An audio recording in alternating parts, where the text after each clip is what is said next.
ವೀಕ್ಷಕ ನಮಸ್ತೆ. ಇವತ್ತಿನ ಪ್ರೈಮ್ ಟೈಮ್ ಕಾರ್ಯಕ್ರಮಕ್ಕೆ ಸ್ವಾಗತ. ಸದ್ಯ ತಾಂತ್ರಿಕವಾಗಿರುವಂತಹ ಸಮಸ್ಯೆಗಳಿಂದ ಇವತ್ತಿನ ಕಾರ್ಯಕ್ರಮವನ್ನು ಸ್ವಲ್ಪ ತಡವಾಗಿ ಆಯೋಜನೆ ಮಾಡ್ತಾ ಇದ್ದೀವಿ. ಕ್ಷಮೆ ಇರಲಿ ಆ ಒಂದು ವಿಚಾರಕ್ಕೆ, ಸಾರಿ ಫಾರ್ ದಟ್ ಅಂತ ಹೇಳ್ತಾ ಇವತ್ತಿನ ಪ್ರೈಮ್ ಟೈಮ್ ಕಾರ್ಯಕ್ರಮ ತಾವೆಲ್ಲರೂ ಕೂಡ ಬಹುಶಃ ಕಾಯ್ತಾ ಇದ್ರಿ. ಜೊತೆಗೆ ಈ ಒಂದು ವಿಚಾರ ಏನಾಗ್ತಾ ಇದೆ ಕರಾವಳಿ ಭಾಗದಲ್ಲಿ, ಏನಿ ಪ್ರೊಟೆಸ್ಟ್, ಏನಿ ಮುಷ್ಕರ, ಏನಿ ಪ್ರತಿಭಟನೆ, ಬಹಳಷ್ಟು ಜನರಿಗೆ ಗೊತ್ತಿಲ್ಲ. ಆದರೂ ಕೂಡ ನಮ್ಮವರು, ನಮ್ಮ ಆಟೋ ಚಾಲಕರು, ನಮ್ಮ ರಿಕ್ಷಾ ಆಟೋ ಚಾಲಕರು ಪ್ರತಿಭಟನೆಯಲ್ಲಿ ತೊಡಗಿಕೊಂಡಿದ್ದಾರೆ. ಜೊತೆಗೆ ಅವರು ಅವರ ಬೇಸರವನ್ನ ವ್ಯಕ್ತಪಡಿಸ್ತಾ ಇದ್ದಾರೆ. ಏನು ಅಂತ ಗೊತ್ತಿಲ್ಲ, ಆದರೆ ನಮ್ಗಳಿಗೆ ಗೊತ್ತಿಲ್ಲ. ನಾವು ಪ್ರಯಾಣಿಕರು, EV ರಿಕ್ಷಾ ಬಂದಿದೆ ಹೊಸದಾಗಿ, ಅದರಲ್ಲೂ ಕೂಡ ಪ್ರಯಾಣ ಮಾಡ್ತೀವಿ. ಅದೇ ರೀತಿ ಈ ಹಿಂದೆ ಇದ್ದಂತಹ ರಿಕ್ಷಾ, ಇಂಧನ ಚಾಲಿತ ಆಟೋ ರಿಕ್ಷಾಗಳು ಏನಿದೆ ಅದರಲ್ಲೂ ಕೂಡ ಪ್ರಯಾಣ ಮಾಡ್ತೀವಿ. ಪ್ರಯಾಣಿಕರಾಗಿ ನಮಗೆ ಒಟ್ಟಿನಲ್ಲಿ ರಿಕ್ಷಾ ಸಿಕ್ಕಿದ್ರೆ ಸಾಕು ಅನ್ನುವಂತಹ ಮನಸ್ಥಿತಿಯಲ್ಲಿ ನಾವುಗಳಿದ್ದೀವಿ. ಆದರೆ ಆಟೋ ಚಾಲಕರ ವಾರ್ ನಡೀತಾ ಇದೆ ಕರಾವಳಿ ಭಾಗದಲ್ಲಿ. ಯಾವ ರೀತಿ ವಾರ್ ಅಂತ ಬಂದಾಗ, ಒಂದ್ ಕಡೆ EV ಆಟೋ ಚಾಲಕರು ಏನಿದ್ದಾರೆ, ಮಾಲಕರು ಏನಿದ್ದಾರೆ, ಅವರ ಒಂದು ಅಸಮಾಧಾನ ಒಂದ್ ಕಡೆ. ಆದರೆ ಈ ಹಿಂದಿನಿಂದಲೂ ಕೂಡ ನಮ್ಮಲ್ಲಿ ಇದ್ದಂತಹ ಇಂಧನ ಚಾಲಿತವಾಗಿರುವಂತಹ ಆಟೋ ವಾಹನಗಳು, ಆಟೋ ಚಾಲಕರು, ಮಾಲಕರು ತಮಗೆ ಗೊತ್ತಿರುವಂಥದ್ದು, ಅವರುಗಳ ನಡುವೆ ಒಂದು ವಾರ್ ನಡೀತಾ ಇದೆ. ಕಾರಣ ಏನಿಲ್ಲ, ಸಾರಿಗೆ ಪ್ರಾಧಿಕಾರ ಜೊತೆಗೆ ಕೇಂದ್ರ ಸರ್ಕಾರದ ವಿಚಾರವಾಗಿ, ಜೊತೆಗೆ ಜಿಲ್ಲಾಡಳಿತದ ಒಂದು ನಿಲುವಿನ ವಿಚಾರವಾಗಿ ಆಕ್ರೋಶ ವ್ಯಕ್ತವಾಗ್ತಾ ಇದೆ. ಯಾರೋ ಆಕ್ರೋಶವನ್ನ, ಅಸಮಾಧಾನವನ್ನ ವ್ಯಕ್ತಪಡಿಸ್ತಾ ಇದ್ದಾರೆ ಅಂತ ಬಂದಾಗ, ಇಂಧನ ಚಾಲಿತ ಆಟೋ ಚಾಲಕರು ಈ ಒಂದು ಅಸಮಾಧಾನವನ್ನ, ಆಕ್ರೋಶವನ್ನ ವ್ಯಕ್ತಪಡಿಸ್ತಾ ಇದ್ದಾರೆ. ಹಾಗಿದ್ದಾಗ EV ಆಟೋ ಚಾಲಕರು, ಮಾಲಕರು ಏನ್ ಮಾಡ್ತಾ ಇದ್ದಾರೆ ಅಂತ ಬಂದಾಗ, ಯಾಕೆ ಅವರ ಮೇಲೆ ಇವರುಗಳಿಗೆ ಕೋಪ, ಯಾಕೆ ಅವರ ವಿರುದ್ಧ ಇವರುಗಳ ಪ್ರತಿಭಟನೆ? ಬಹಳಷ್ಟು ಜನರಿಗೆ ಗೊತ್ತಿಲ್ಲ ಈ ವಿಚಾರ. ಆದ್ರೂ ಕೂಡ ಒಂದು ಪ್ರತಿಭಟನೆ ಆಗ್ತಾ ಇದೆ ಕರಾವಳಿ ಭಾಗದಲ್ಲಿ. ಆದರೆ ಏನ್ ಕತೆ, ಏನ್ ವಿಚಾರ, ಯಾತಕ್ಕೋಸ್ಕರ ಪ್ರತಿಭಟನೆ ಆಗ್ತಾ ಇದೆ, ಎಲ್ಲ ವಿಚಾರದ ಬಗ್ಗೆ ತಮಗೆ ಸಮಗ್ರವಾಗಿರುವಂತಹ ಮಾಹಿತಿಯನ್ನು ಕೊಡಬೇಕು ಇವತ್ತಿನ ಕಾರ್ಯಕ್ರಮದಲ್ಲಿ. ಜೊತೆಗೆ ಏನಿದು ಸಮಸ್ಯೆ, ಏನು ಇವರಿಬ್ಬರುಗಳ ನಡುವೆ ಇರುವಂತಹ ಈ ಒಂದು ಅಸಮಾಧಾನ, ಈ ಒಂದು ಆಕ್ರೋಶ, ಪರ ವಿರೋಧವಾಗಿರುವಂತಹ ವಿಚಾರಗಳು, ಎಲ್ಲ ವಿಚಾರದ ಬಗ್ಗೆ ಮಾತನಾಡಬೇಕು. ಇಲ್ಲಿ ಒಂದು ಕಣ್ಣಿಗೆ ಬೆಣ್ಣೆ, ಒಂದು ಕಣ್ಣಿಗೆ ಸುಣ್ಣ ಕೊಡ್ಲಿಕ್ಕೆ ಆಗ್ತಾ ಇದೆ ಅನ್ನುವಂಥ ಒಂದು ಆರೋಪ ಇದೆ. ಅದೇನು ಈ ವಿಚಾರದ ಬಗ್ಗೆ ನಮ್ಮ ಜನರು ಏನು ಹೇಳ್ತಾರೆ, ಪ್ರಯಾಣಿಕರು ಅಲ್ಟಿಮೇಟ್ಲಿ ರೀಸನ್ ಅಂತ ಬಂದಾಗ, ರಿಸಲ್ಟ್ ಅಂತ ಬಂದಾಗ, ಅದು ನಿಮ್ಗಳಿಗೆ ಬಿಟ್ಟಿರುವಂಥದ್ದು, ಪ್ರಯಾಣಿಕರಿಗೆ, ನಮ್ಗಳಿಗೆ ಅಂದ್ರೆ ನಮ್ಮ ಜನರಿಗೆ. ಸೊ ಹಾಗಿದ್ದಾಗ ತಾವುಗಳು ಏನು ಹೇಳ್ತೀರಿ ಈ ವಿಚಾರದ ಬಗ್ಗೆ? ತಮ್ಮ ಅಭಿಪ್ರಾಯ ಕೂಡ ಮುಕ್ತರುವಂತ ಅವಕಾಶ ಇದೆ. ಇವತ್ತಿನ ವಿಶೇಷ ಕಾರ್ಯಕ್ರಮ ಆಟೋ ವಾರ್, ಇಂಧನ ವರ್ಸಸ್ EV ಕಾರ್ಯಕ್ರಮಕ್ಕೆ ಸ್ವಾಗತ. ನಾನು ನಿತಿನ್ ಸಾಲಿಯಾ. ಎಲ್ಲೇ ಮೀರಿದಂತಹ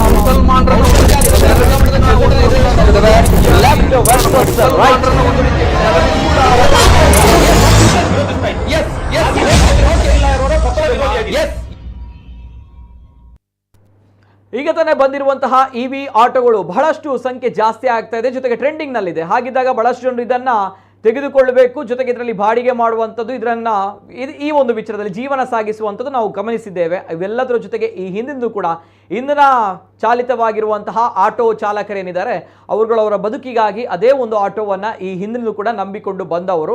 ಸೊ ಹಾಗಿದ್ದಾಗ LPG ಆಗಿರ್ಬೋದು, ಡೀಸೆಲ್ ಆಗಿರ್ಬೋದು, CNG ಆಗಿರ್ಬೋದು, ಇದೆಲ್ಲವೂ ಕೂಡ ಇಂಧನ ಚಾಲಿತ ಆಟೋ ವಾಹನಗಳು.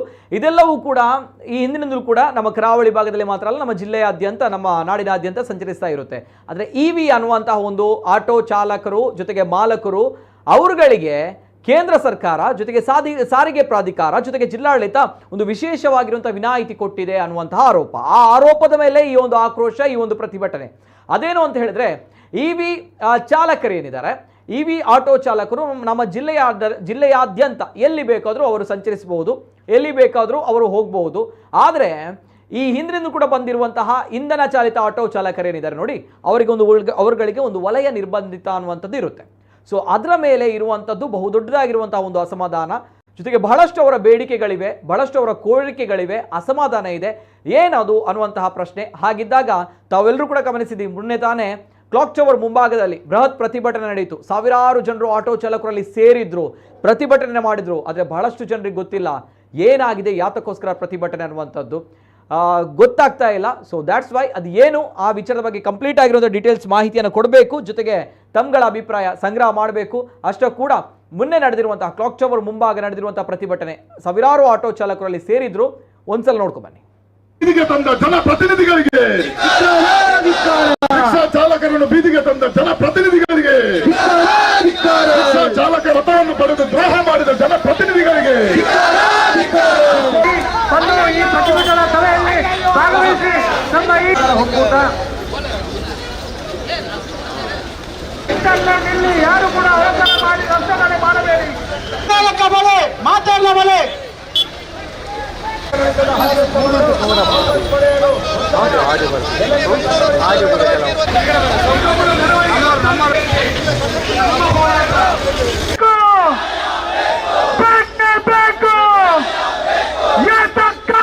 ಹೋರಾಟ ಇಲ್ಲದಿದ್ದಲ್ಲಿ ನಾವು ಇಲ್ಲಿಂದ ಹೋಗುವುದಿಲ್ಲ. ಬೇಕೇ ಬೇಕು, ಬೇಕೇ ಬೇಕು.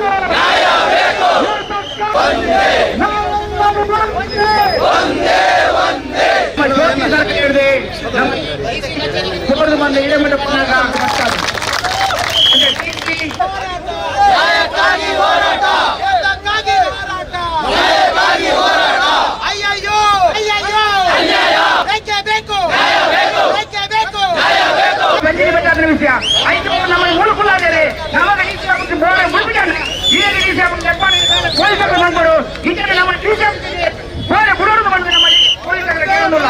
ನಮ್ಮ ಸ್ವಾಗತ ಮಂತ್ರಿಲ್ಲ ಅಂದರೆ ನಮಗೆ ಬೆಂಬಲವಾದಿ ಉಳ್ಳಾಲ ತಾಲೂಕು ಅಧ್ಯಕ್ಷರಾಗಿ ಆರುಗಳ ನಮ್ಮ ಸ್ವಾಗತ ಮಂತ್ರಿಲ್ಲ ಸಿಐಟಿಯ ಮುಖಂಡರೇ ಆರುಗಳ ಸ್ವಾಗತ ಮಂತ್ರಿಲ್ಲ ಅಂಚನೆ ಕೇಸವಲ್ಲ. ಇದು ಸಣ್ಣ ಸಿಟಿ, ಈ ಸಣ್ಣ ಸಿಟಿಯ ಒಳಗಡೆ ಪರಿತಪಿಸ್ತಾ ಇದ್ದಾರೆ. ದೇಶ ಬ್ರಿಟಿಷರ್ನ ಕಾಲಡು ಭಾರತನು ಒಡೆದು ಆಳುನ ನೀತಿ ವಾರೀತಿ ಮಲ್ತೊಂಡ ಅವೇ ರೀತಿ ಬ್ಯಾಟ್ರಿ ರಿಕ್ಷಾದಾಕ್ಲು ಇಡೀ ಜಿಲ್ಲೆಡು ಓಲುಲ ತಿರುಗೋಲಿ ಬಾಕಿ ರಿಕ್ಷಾದಾಕ್ಲು ಆಕಲ್ನ ಪರ್ಮಿಟ್ ವಾರೀತಿ ಉಂಡ ಆ ರೀತಿ ತಿರುಗೋಲಿ ಪಂಡ ರೀತಿದ ಬ್ರಿಟಿಷರ್ನ ಆದೇಶನು ಜಿಲ್ಲಾಧಿಕಾರಿ ಏರಡ್ಲ ಕೇಣಂದ ಮಲ್ತ ನಾವು ಖಂಡಿತವಾದ. ಎಸ್, ಇದು ಮೊನ್ನೆ ತಾನೇ ನಮ್ಮ ಮಂಗಳೂರಿನ ಕ್ಲಾಕ್ ಟವರ್ ಮುಂಭಾಗ ಸಾವಿರಾರು ಆಟೋ ಚಾಲಕರಲ್ಲಿ ಸೇರಿದ್ರು.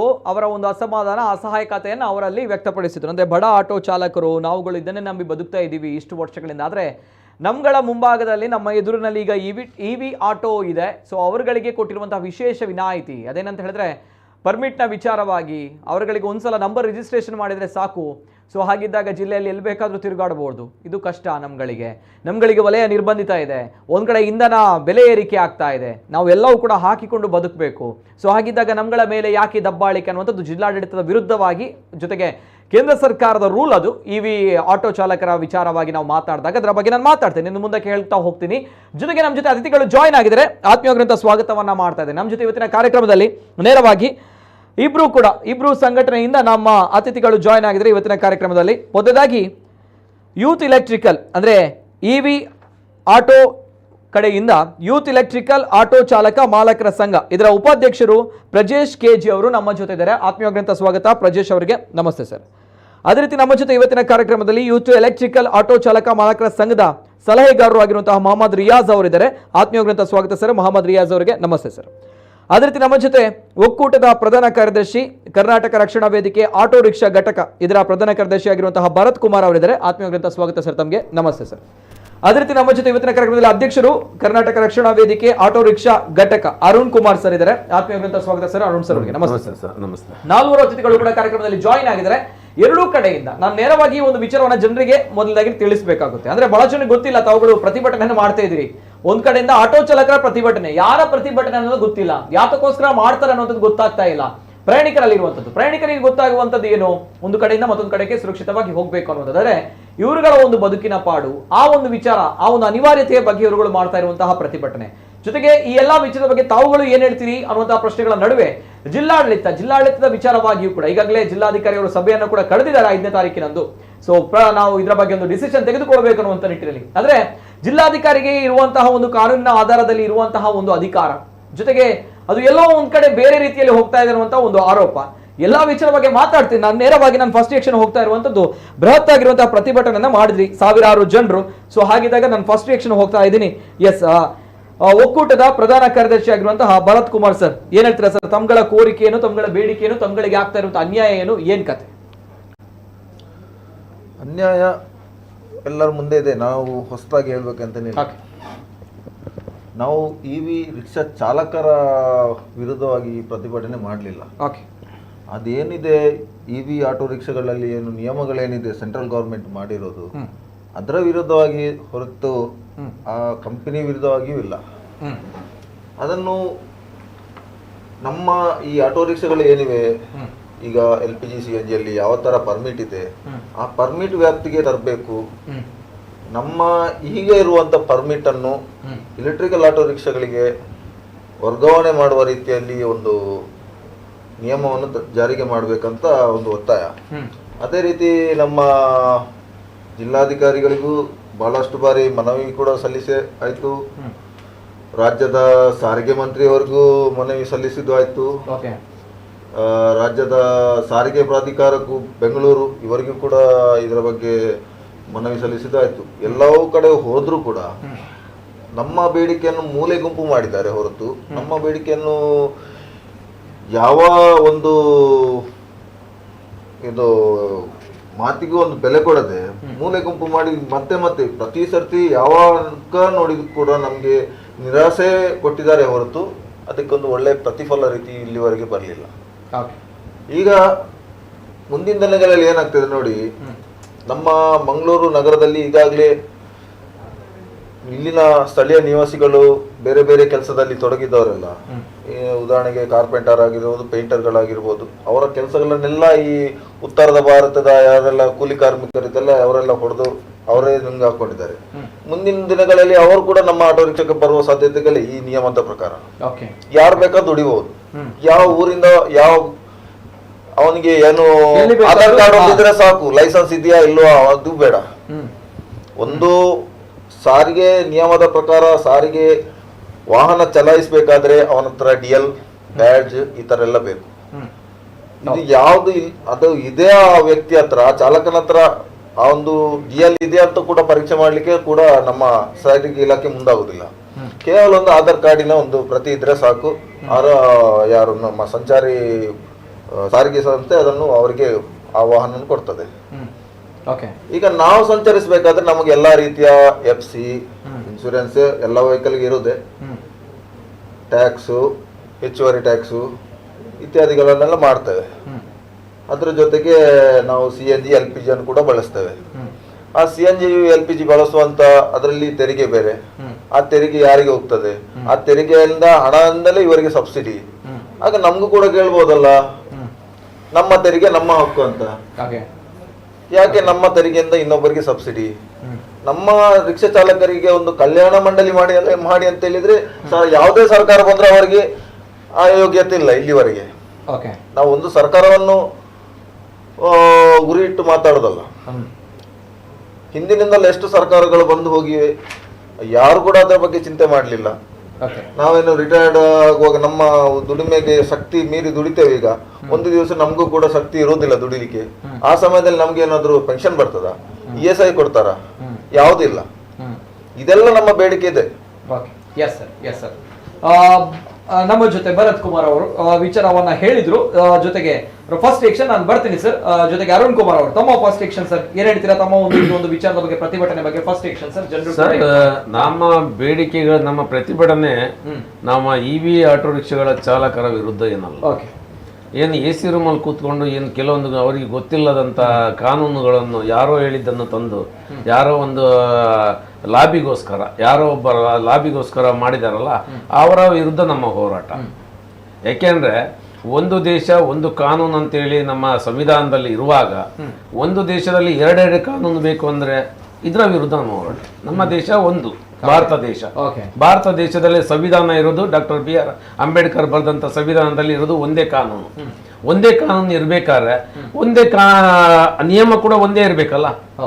ಈಗ ಸಾರ್ವಜನಿಕರನ್ನು ಕೊಂಡೋಗುವಂತ ವಾಹನ ಅಂತ ಅಂದ ಮೇಲೆ ಅದು KSRTC ಬಸ್ ಇರ್ಬೋದು, ಖಾಸಗಿ ವಾಹನ ಬಸ್ಗಳಿರ್ಬೋದು, ಅಥವಾ ನಮ್ಮ ಖಾಸಗಿ ಟ್ಯಾಕ್ಸಿಗಳಿರ್ಬೋದು, ಅದೇ ರೀತಿ ನಮ್ಮ ಖಾಸಗಿ ಆಟೋ ರಿಕ್ಷಾಗಳಿರ್ಬೋದು. ಇದರಲ್ಲಿ ಎಲ್ಲ ಪ್ರಯಾಣಿಕರನ್ನು ಕೊಂಡೋಗುವಾಗ ಇರುವುದು ಒಂದೇ ಕಾನೂನು. ಏನು? ಪರವಾನಿಗೆ ಬೇಡ ಅಂತ ಹೇಳುದಾದ್ರೆ ಅದನ್ನು ಖಾಸಗಿ ಅಂತ ಮಾಡಬಹುದಿತ್ತಲ್ಲ, ಅವನು ಖಾಸಗಿ ಸ್ವಂತ ಉಪಯೋಗಕ್ಕೆ ಅಂತ ಮಾಡಬಹುದಿತ್ತಲ್ಲ. ಅದರ ಬದಲು ಸಾರ್ವಜನಿಕ ಸೇವೆಗೆ ಯಾಕೆ ಉಪಯೋಗ ಮಾಡಿದ್ರು? ಇದನ್ನು 2017ರಲ್ಲಿ ಬಂದಾಗ ಇದು ಖಾಸಗಿ ಉಪಯೋಗಕ್ಕೆ ಅಂತಲೇ ಬಂದದ್ದು, ಪ್ರಾಯೋಗಿಕವಾಗಿ ಬಂದದ್ದು ಖಾಸಗಿ ಉಪಯೋಗಕ್ಕೆ ಮಾತ್ರ ಅಂತೇಳಿ.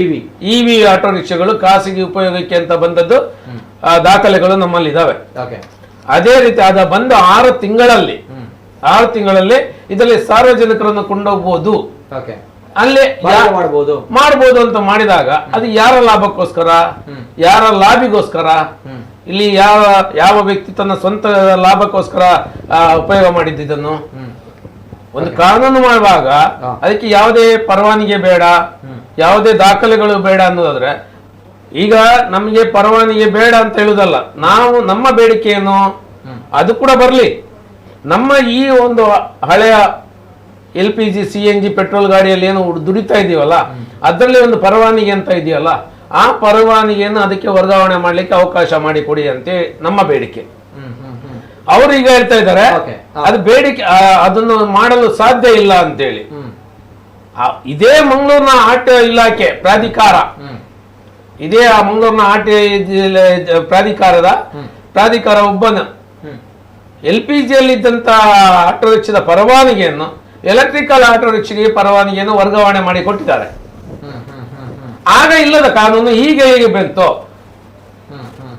ಈಗ ಹೇಳ್ತಾರೆ ಅದು ನಮ್ಮಲ್ಲಿ ಅದು ಮಾನ್ಯ ಜಿಲ್ಲಾಧಿಕಾರಿಗಳು ಕೂಡ ಹೇಳ್ತಾರೆ 66 ಅಡಿಯಲ್ಲಿ ಬರುವುದಿಲ್ಲ ಅಂತೇಳಿ. 66 ಅಡಿಯಲ್ಲಿ ಬರುವುದಿಲ್ಲ ಅಂದಾಗ ಅಲ್ಲಿ ಏನಾಗ್ತದೆ, ಅದು ಖಾಸಗಿ ಉಪಯೋಗಕ್ಕೆ ಅಂತ ಉಪಯೋಗ ಮಾಡ್ಬೋದಲ್ಲ. ಮೊದಲೇನಿತ್ತು ಖಾಸಗಿ ಉಪಯೋಗಕ್ಕೆ ಅಂತಲೇ ಇದ್ದದಲ್ಲ. ಅಲ್ಲಿ ಈಗ 66 ಯಾವಾಗ ತಂದದ್ದು? ಹಾಗಾದ್ರೆ ಪರವಾನಗಿಯನ್ನು ನಮ್ಮ LPG ಆಟೋ ರಿಕ್ಷಾದಲ್ಲಿ ಇದ್ದಂತ ಪರವಾನಗಿಯನ್ನು ಎಲೆಕ್ಟ್ರಿಕಲ್ ಆಟೋ ರಿಕ್ಷಾಗೆ ವರ್ಗಾವಣೆ ಮಾಡಿಕೊಟ್ಟದ್ದು ಯಾವ ಕಾನೂನು ಅಡಿಯಲ್ಲಿ? ಅವಾಗ ಆಗ್ತಾ ಇತ್ತು, ಈಗ ಆಗುದಿಲ್ಲ ಅಂದ್ರೆ ಏನು? ಇದ್ರ ಹಿಂದೆ ಯಾರ ಲಾಭಿ ನಡೆದಿದೆ? ಇದು ನಮ್ಮ ಪ್ರಶ್ನೆ. ಹೇಳಿ. ಅರ್ಥ ಆಯ್ತು. ಯಾಕೆ ಅದೇ ಮನುಷ್ಯ ಮಂಗಳೂರಿಗೆ ಫಸ್ಟ್ ಎಲೆಕ್ಟ್ರಿಕಲ್ ಆಟೋ ರಿಕ್ಷಾ ತಂದದ್ದು ಅವರೇ. ಅವರು ತಂದಾಗ ಈ ಒಂದು LPG ಅಲ್ಲಿ ಇದ್ದಂತ ಆಟೋ ರಿಕ್ಷಾದ ಪರವಾನಗಿಯನ್ನು ಅದಕ್ಕೆ ವರ್ಗಾವಣೆ ಮಾಡಿದ್ದಾರೆ. ಇದೇ ಮಂಗಳೂರಿನ RTO ಪ್ರಾಧಿಕಾರ, ಇದೇ ಜಿಲ್ಲಾಧಿಕಾರಿ ಕಚೇರಿ ನಲ್ಲಿ. ಅವಾಗ ಇಲ್ಲದ ಕಾನೂನು ಹೀಗೆ ಹೇಗೆ ಬಂತು?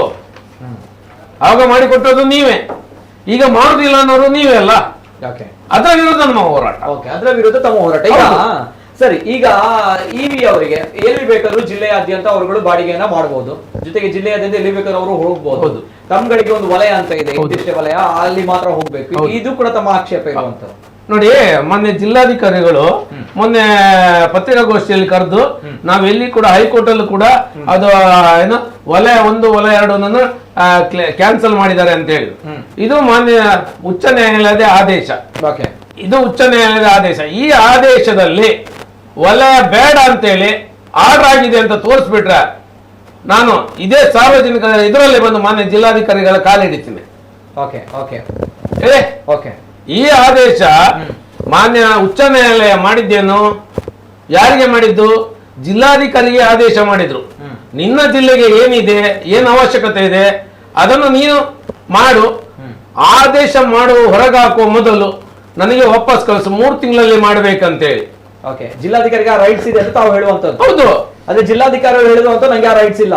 ಯಾವುದು? ಜಿಲ್ಲಾಧಿಕಾರಿ ಹೇಳುವಂತ ನಂಗೆ ಆ ರೈಟ್ಸ್ ಇಲ್ಲ ಅನ್ನುವಂಥದ್ದು. ಹೌದು, ಜಿಲ್ಲಾಧಿಕಾರಿ ಹೇಳುದಂತ ಇದು ನನ್ನದಲ್ಲ. ಜಿಲ್ಲಾಧಿಕಾರಿ ಮಾತ್ರ ಅಲ್ಲ, ಸಾರಿಗೆ ಪ್ರಾಧಿಕಾರ ಕೂಡ ಹೇಳೋದನ್ನೇ. ಕೇಂದ್ರ ಸರ್ಕಾರದಿಂದ ಬಂದಿರುವಂತದ್ದು. ಅದು ಎಲ್ಲಿಗೆ ಮಾತ್ರ ಎಲ್ಲಿ ಆ ದಿವಸ 2017ರಲ್ಲಿ ಆಡಳಿತ ಮಾಡ್ತಾ ಇದ್ದ ಪಕ್ಷಗಳಿರುವಂತ ರಾಜ್ಯಗಳಿಗೆ ಮಾತ್ರ ಅದು ಆಗುದಿಲ್ಲ. ಅದು ಕೇಂದ್ರ ಸರ್ಕಾರದ ಆದೇಶ. ಬೇರೆ ಜಿಲ್ಲೆಗಳಿಗೆ ಆಗ್ತದೆ, ಬೇರೆ ರಾಜ್ಯಗಳಿಗೆ ಆಗ್ತದೆ. ಭಾರತ ದೇಶದ 30 ರಾಜ್ಯಗಳಿದ್ದಾವೆ. ಆ 30 ರಾಜ್ಯಗಳಲ್ಲಿ ಕರ್ನಾಟಕ ಆಡಳಿತ ಪಕ್ಷ ಇರುವಂತ ರಾಜ್ಯಗಳಿಗೆ ಆಗುದಿಲ್ಲ. ಅದು ಕೇಂದ್ರ ಸರ್ಕಾರದ ಆದೇಶ. ಪಕ್ಕದ ರಾಜ್ಯ ಅಲ್ಲಿ ಆಗ್ತದಾ? ಮಾನ್ಯ ಜಿಲ್ಲಾಧಿಕಾರಿಗಳ ಹುಟ್ಟು ಬೆಳೆದಂತ ಊರು ತಮಿಳುನಾಡು. ಅಲ್ಲಿಯ ರಾಜ್ಯ ಸರ್ಕಾರ ನಿನ್ನ ಆದೇಶ ನಾನು ಪಾಲನೆ ಮಾಡೋದಿಲ್ಲ ಅಂತೇಳಿ ಆದೇಶ ಕೊಟ್ಟಿದೆ, ಕೇಂದ್ರ ಸರ್ಕಾರಕ್ಕೆ ರವಾನೆ ಮಾಡಿದೆ. ನನ್ನ ರಾಜ್ಯದಲ್ಲಿ ಒಂದು ಕಾನೂನು ಇದೆ, RTO ನಿಯಮ ಇದೆ. ಆ ನಿಯಮವನ್ನು ನಾನು ಪಾಲನೆ ಮಾಡಬೇಕು. ಸರಿ, ಮಾಡಬೇಕಾದ್ರೆ ನಿನ್ನ ಆದೇಶ ನಾನು ಪಾಲನೆ ಮಾಡೋದು. ನಾನು ಅವರಿಗೆ ಪರ್ಮಿಟ್ ಕೊಡ್ತೇನೆ. ಈಗ ಏನು ಉಚಿತವಾಗಿ ನೀವು ಅವರಿಗೆ ಪರ್ಮಿಟ್ ಬೇಡ ಅಂತ ಹೇಳ್ತಾ ಇದ್ರಲ್ಲ, ನಾನು ಪರ್ಮಿಟ್ ಕೊಡ್ತೇನೆ, ಆದ್ರೆ ಅವರಿಗೆ ಉಚಿತವಾಗಿಯೇ ಕೊಡ್ತೇನೆ. ಯಾಕೆಂದ್ರೆ ಚೆನ್ನೈ ಸರ್ಕಾರ ಆದೇಶ ಮಾಡಿದೆ. ಎಂತ ಆದೇಶ ಮಾಡಿದೆ? ಅಲ್ಲಿಯ ಸಾರಿಗೆ ಮಂತ್ರಿ, ಅಲ್ಲಿಯ RTO ಪ್ರಾಧಿಕಾರ ಎಲ್ಲ ಕೂತ್ಕೊಂಡು ಚರ್ಚೆ ಮಾಡಿ ಅಲ್ಲಿ ಒಂದು ಆದೇಶ ಮಾಡಿದೆ. ನೀವು ಹೇಳಿದಾಗಿನೇ ಅವರಿಗೆ ಫ್ರೀ ಆಗಿ ಪರ್ಮಿಟ್ ಅನ್ನು ಕೊಡ್ತೇವೆ, ಉಚಿತವಾಗಿಯೇ ಕೊಡ್ತೇವೆ, ಯಾವುದಕ್ಕೆ ಹಣ ವಸೂಲಿ ಮಾಡೋದಿಲ್ಲ. ಆದರೆ ನೀವು ಹೇಳಿದಾಗೆ ಮಾಡ್ಲಿಕ್ಕೆ ಹೋದ್ರೆ ನಮ್ಮ ಚೆನ್ನೈದು ಸಂಚಾರ ದಟ್ಟಣೆಯನ್ನು ಕಂಟ್ರೋಲ್ ಮಾಡ್ಲಿಕ್ಕೆ ಆಗುದಿಲ್ಲ. ಆ ಒಂದು ನಿಟ್ಟಿನಲ್ಲಿ ಈ ಆದೇಶ ಮಾಡಿದೆ. ಇದು ಮಾನ್ಯ ಜಿಲ್ಲಾಧಿಕಾರಿ ಗೊತ್ತಿಲ್ವಾ? ಗೊತ್ತಿದೆ. ಅವರು ಮೊನ್ನೆ ಪತ್ರಿಕಾಗೋಷ್ಠಿಯಲ್ಲಿ ಹೇಳ್ತಾರೆ, ಅವ್ರಿಗೆ ಬೇಕು ಅಂದ್ರೆ ಬೇಡ ಅಂದ್ರೆ ನಾವು ಒಲೆ ತೆಗಿತೀನಿ ಅಂತೇಳಿ. ಇವತ್ತು ಮಂಗಳೂರಿನ ನಮ್ಮ ಸಂಚಾರಿ ಪೊಲೀಸ್ ಠಾಣೆಗಳೇನಿದಾವೆ, ಅವರು ಮಂಗಳೂರಿನ ಇವತ್ತಿನ ಸಂಚಾರ ದಟ್ಟಣೆಯನ್ನು ಕಮ್ಮಿ ಮಾಡುವಂತ ಉದ್ದೇಶದಿಂದಲೇ 2005, 2006ರಲ್ಲಿ ಈ ವಲಯವಾರು ವಲಯ 2 ಮಾಡಿದ್ದು. ಯಾಕೆಂದ್ರೆ ಅವತ್ತಿನ 97, 98, 91ರಲ್ಲಿ 1991ರಲ್ಲಿ ಮಂಗಳೂರಿನ ದಟ್ಟಣೆ ಜಾಸ್ತಿ ಆಗ್ತದೆ ಅಂತೇಳಿ ಅನಿಲ್ ಕುಮಾರ್ DC ಅವರು ಸಿಟಿ ಬಸ್ಸಿನ ಪರವಾನಗಿಯನ್ನು ರದ್ದು ಮಾಡಿದ್ರು. 93ರಲ್ಲಿ ಅದೇ ಸರ್ಕಾರ, ಅದೇ ಜಿಲ್ಲಾಧಿಕಾರಿಯವರು ಸರ್ವಿಸ್ ಬಸ್ಗಳ ಪರವಾನಗಿಯನ್ನು ಸ್ಟೇಟ್ ಬ್ಯಾಂಕ್ ಇಂದ ಕೊಡುವುದಿಲ್ಲ ಅಂತೇಳಿ ರದ್ದು ಮಾಡಿದ್ರು. ಆದ್ರೆ ಇವರೆಲ್ಲ ಖಾಸಗಿ ಬಸ್ಸಿನವರೆಲ್ಲ ಸುಪ್ರೀಂ ಕೋರ್ಟಿನವರಿಗೆ ಹೋದ್ರು. ಸುಪ್ರೀಂ ಕೋರ್ಟ್ ಅಲ್ಲಿ ಜಿಲ್ಲಾಧಿಕಾರಿ ಮಾಡಿದ ಆದೇಶ ಸರಿ ಇದೆ ಅಂತೇಳಿ ನೀವು ಅವರ ಫೈಲ್ ಅನ್ನು ರಿಮೂವ್ ಮಾಡ್ತು, ತೆಗೆದು ಬಿಸಾಡ್ತು. ಮಾಡಿದ ಮೇಲೆ 97, 98ರಲ್ಲಿ ನಮಗೆ ಆಟೋ ರಿಕ್ಷಾಗಳಿಗೆ ನಗರ ದಟ್ಟಣೆ ಜಾಸ್ತಿ ಇದೆ, ಆ ಉದ್ದೇಶದಿಂದ ನಾನು ಮಂಗಳೂರಿಗೆ ನಗರದಕ್ಕೆ ಯಾವುದೇ ಪರವಾನಗಿಯನ್ನು ಕೊಡುವುದಿಲ್ಲ ಅಂತೇಳಿ ಅನಿಲ್ ಕುಮಾರ್ DC ಅವರೇ ಆದೇಶ ಮಾಡಿದ್ರು. ಈ 3 ಗೆಜೆಟಿಂಗ್ ನೋಟಿಫಿಕೇಶನ್ ಮಾಡಿದ ನಂತರ ಮೊದಲು ಮಾಡಿದ್ದನ್ನು ರಿಮೂವ್ ಮಾಡಬೇಕಾ ಬೇಡ, ತೆರವುಗೊಳಿಸಬೇಕಾ ಬೇಡ, ಎರಡನೇದು ಮಾಡಿದ್ದನ್ನು ತೆರವುಗೊಳಿಸಬೇಕು ಬೇಡ, ಆಮೇಲೆ ಮೂರನೇದಕ್ಕೆ ಕೈ ಹಾಕ್ಬೇಕು. ಈ ಎರಡನ್ನು ಇವತ್ತಿನವರೆಗೆ ಅದರಲ್ಲಿ ತುಂಬಾ ಜಿಲ್ಲಾಧಿಕಾರಿಗಳು ಮಂಗಳೂರಿಗೆ ಬಂದ್ರು, ಬದಲಾವಣೆಗಳಾಯ್ತು. ಆದ್ರೂ ಕೂಡ ಯಾವುದೇ ಜಿಲ್ಲಾಧಿಕಾರಿಗಳು ಆ 2 ಗೆಜೆಟಿಂಗ್ ನೋಟಿಫಿಕೇಶನ್ ಅನ್ನ ಮುಟ್ಟಿಲ್ಲ. ನಮಗೆ ಯಾಕೆ ಮುಟ್ಟುದು? ನಮ್ಗೂ ಕೂಡ ಪ್ರೊವಿಷನ್ ಅಲ್ಲಿ ಬಿಟ್ಬಿಡ್ಬೇಕಂತ ತಾವು ಹೇಳಿದ್ದೇ ಅಲ್ಲ.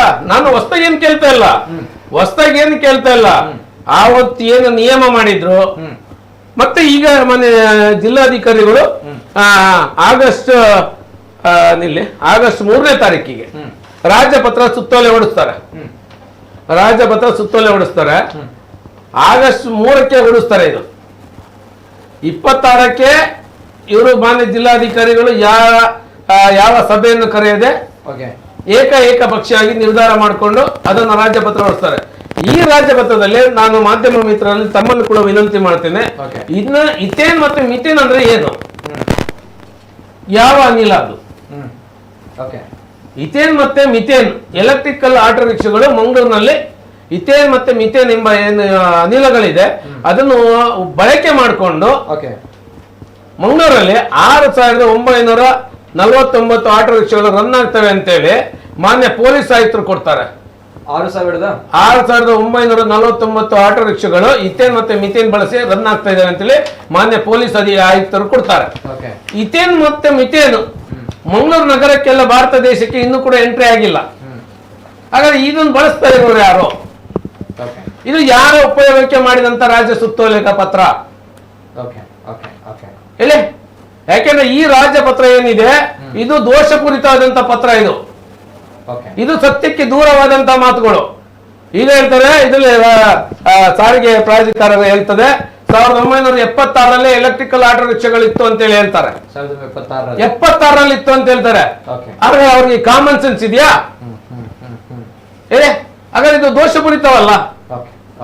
ಸರಿ, ಬರ್ತೇನೆ ಸರ್. ಜೊತೆಗೆ ಬಹಳಷ್ಟು ಕರೆಗಳು ಬರ್ತಾ ಇದೆ. ಇದು ಫಸ್ಟ್ ರಿಯಾಕ್ಷನ್.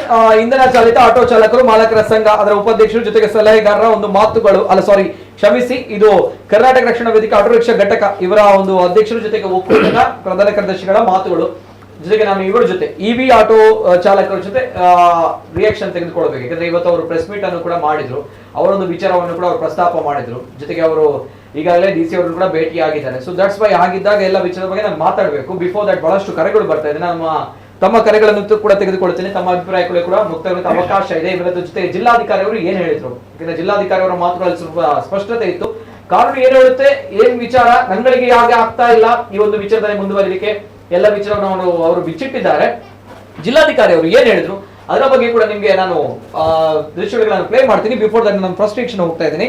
ಎಸ್, ನಮ್ಮ ಜೊತೆ ಇವತ್ತಿನ ಕಾರ್ಯಕ್ರಮದಲ್ಲಿ ಎಸ್ ಪ್ರಜೇಶ್ ಕೆಜಿ ಅವರು ಫಸ್ಟ್ ಸೆಕ್ಷನ್ ಉಪಾಧ್ಯಕ್ಷರು ಯೂತ್ ಎಲೆಕ್ಟ್ರಿಕಲ್ ಆಟೋ ಚಾಲಕ ಮಾಲಕರ ಸಂಘ. ಏನ್ ಹೇಳ್ತೀರಾ ಸರ್ ತಮ್ಗಳ ವಿಚಾರಧಾರೆಗಳೇನು, ತಮ್ಗಳ ಸಮಸ್ಯೆಗಳು? Yes sir.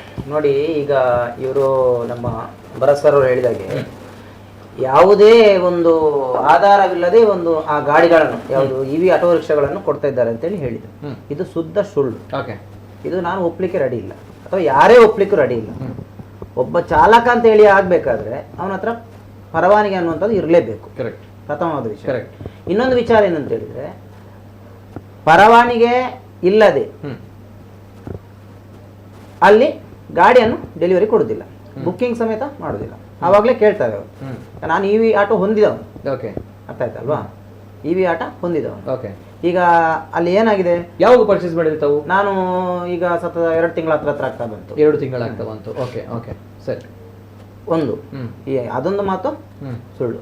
ಇನ್ನೊಂದು ಏನು ಅಂತ ಹೇಳಿದ್ರೆ, ಈ ಎಥನಾಲ್ ಮಿಥನಾಲ್ ಅನ್ನುವಂಥದ್ದು ಅವ್ರು ಹೇಳಿದಾಗೆ ಇಲ್ಲಿ ಸಂಚರಿಸ್ತಾ ಇಲ್ಲ. ಯಾಕಂತ ಹೇಳಿದ್ರೆ ಎಥನಾಲ್ ಅಂತ ಹೇಳಿದ್ರೆ ಅದೊಂದು ರಾಸಾಯನಿಕ ವಸ್ತು, ನಮ್ಮ ಈ ಆಲ್ಕೋಹಾಲ್ ತಯಾರು ಮಾಡ್ಲಿಕ್ಕೆ ಬಳಸುವಂತ ಒಂದು ವಸ್ತು. ಮತ್ತೆ ಮೆಥನಾಲ್ ಅಂತ ಹೇಳಿದ್ರೆ ಸಹ ಹಾಗೆ, ಅದು ಕಬ್ಬಿನ ರಸದಿಂದ ಮಾಡುವಂತ ಒಂದು ಇದು, ಮರ ಕಬ್ಬು ಅಂತದ್ರ ರಸದಿಂದ ಮಾಡುವಂತ ಒಂದು ಇದು ಇಂಧನ.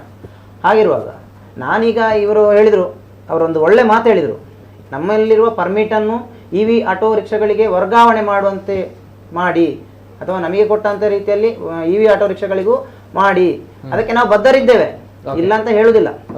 ಆದ್ರೆ ಇವಿ ಆಟೋ ರಿಕ್ಷಾಗೆ ಪರ್ಮಿಟ್ ಅನ್ನು ನಾವು ಹಾಕಬೇಕಾದ್ರೆ 3,50,000 ರೂಪಾಯಿ, 500 ರೂಪಾಯಿಯ ಪೇಪರಿಗೆ 3 ಲಕ್ಷ, ಸಾರಿಗೆ ಇಲಾಖೆ ನೀಡಿರುವಂತಹ 500 ರೂಪಾಯಿಯ ಪೇಪರಿಗೆ 3.5 ಲಕ್ಷ ರೂಪಾಯಿ ಕೊಟ್ಟು ಖರೀದಿಸಲಿಕ್ಕೆ ಯಾರಾದ್ರೂ ರೆಡಿ ಇದ್ದಾರೆ ಸರ್?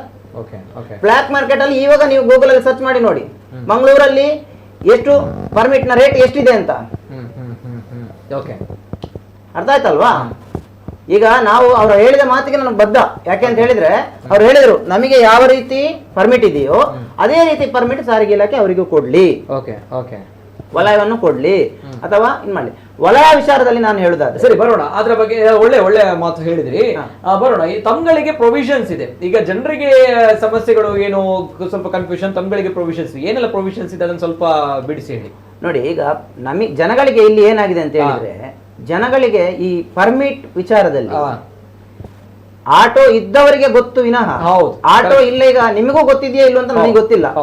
ನಾವೀಗ ಈಗ ಪ್ರೆಸ್ ಮೀಟ್ ಮಾಡುವಾಗ ಎಲ್ಲರೂ ತಲೆ ಮೇಲೆ ಕೈ ಇಡ್ತಾರೆ, ಅಷ್ಟಿದೆಯಾ ಅಂತ. ಎಲ್ಲಿ ತನಕ DC ಅವರು ಕೂಡ ಎಕ್ಸ್ಪ್ಲೇನ್ ಮಾಡುವಂತ ಪರಿಸ್ಥಿತಿಗೆ ಬಂದ್ರು, ಎಲ್ಲರಿಗೆ ಮಾಧ್ಯಮದವರಿಗೆ ಆ ಪರಿಸ್ಥಿತಿ ಇದೆ.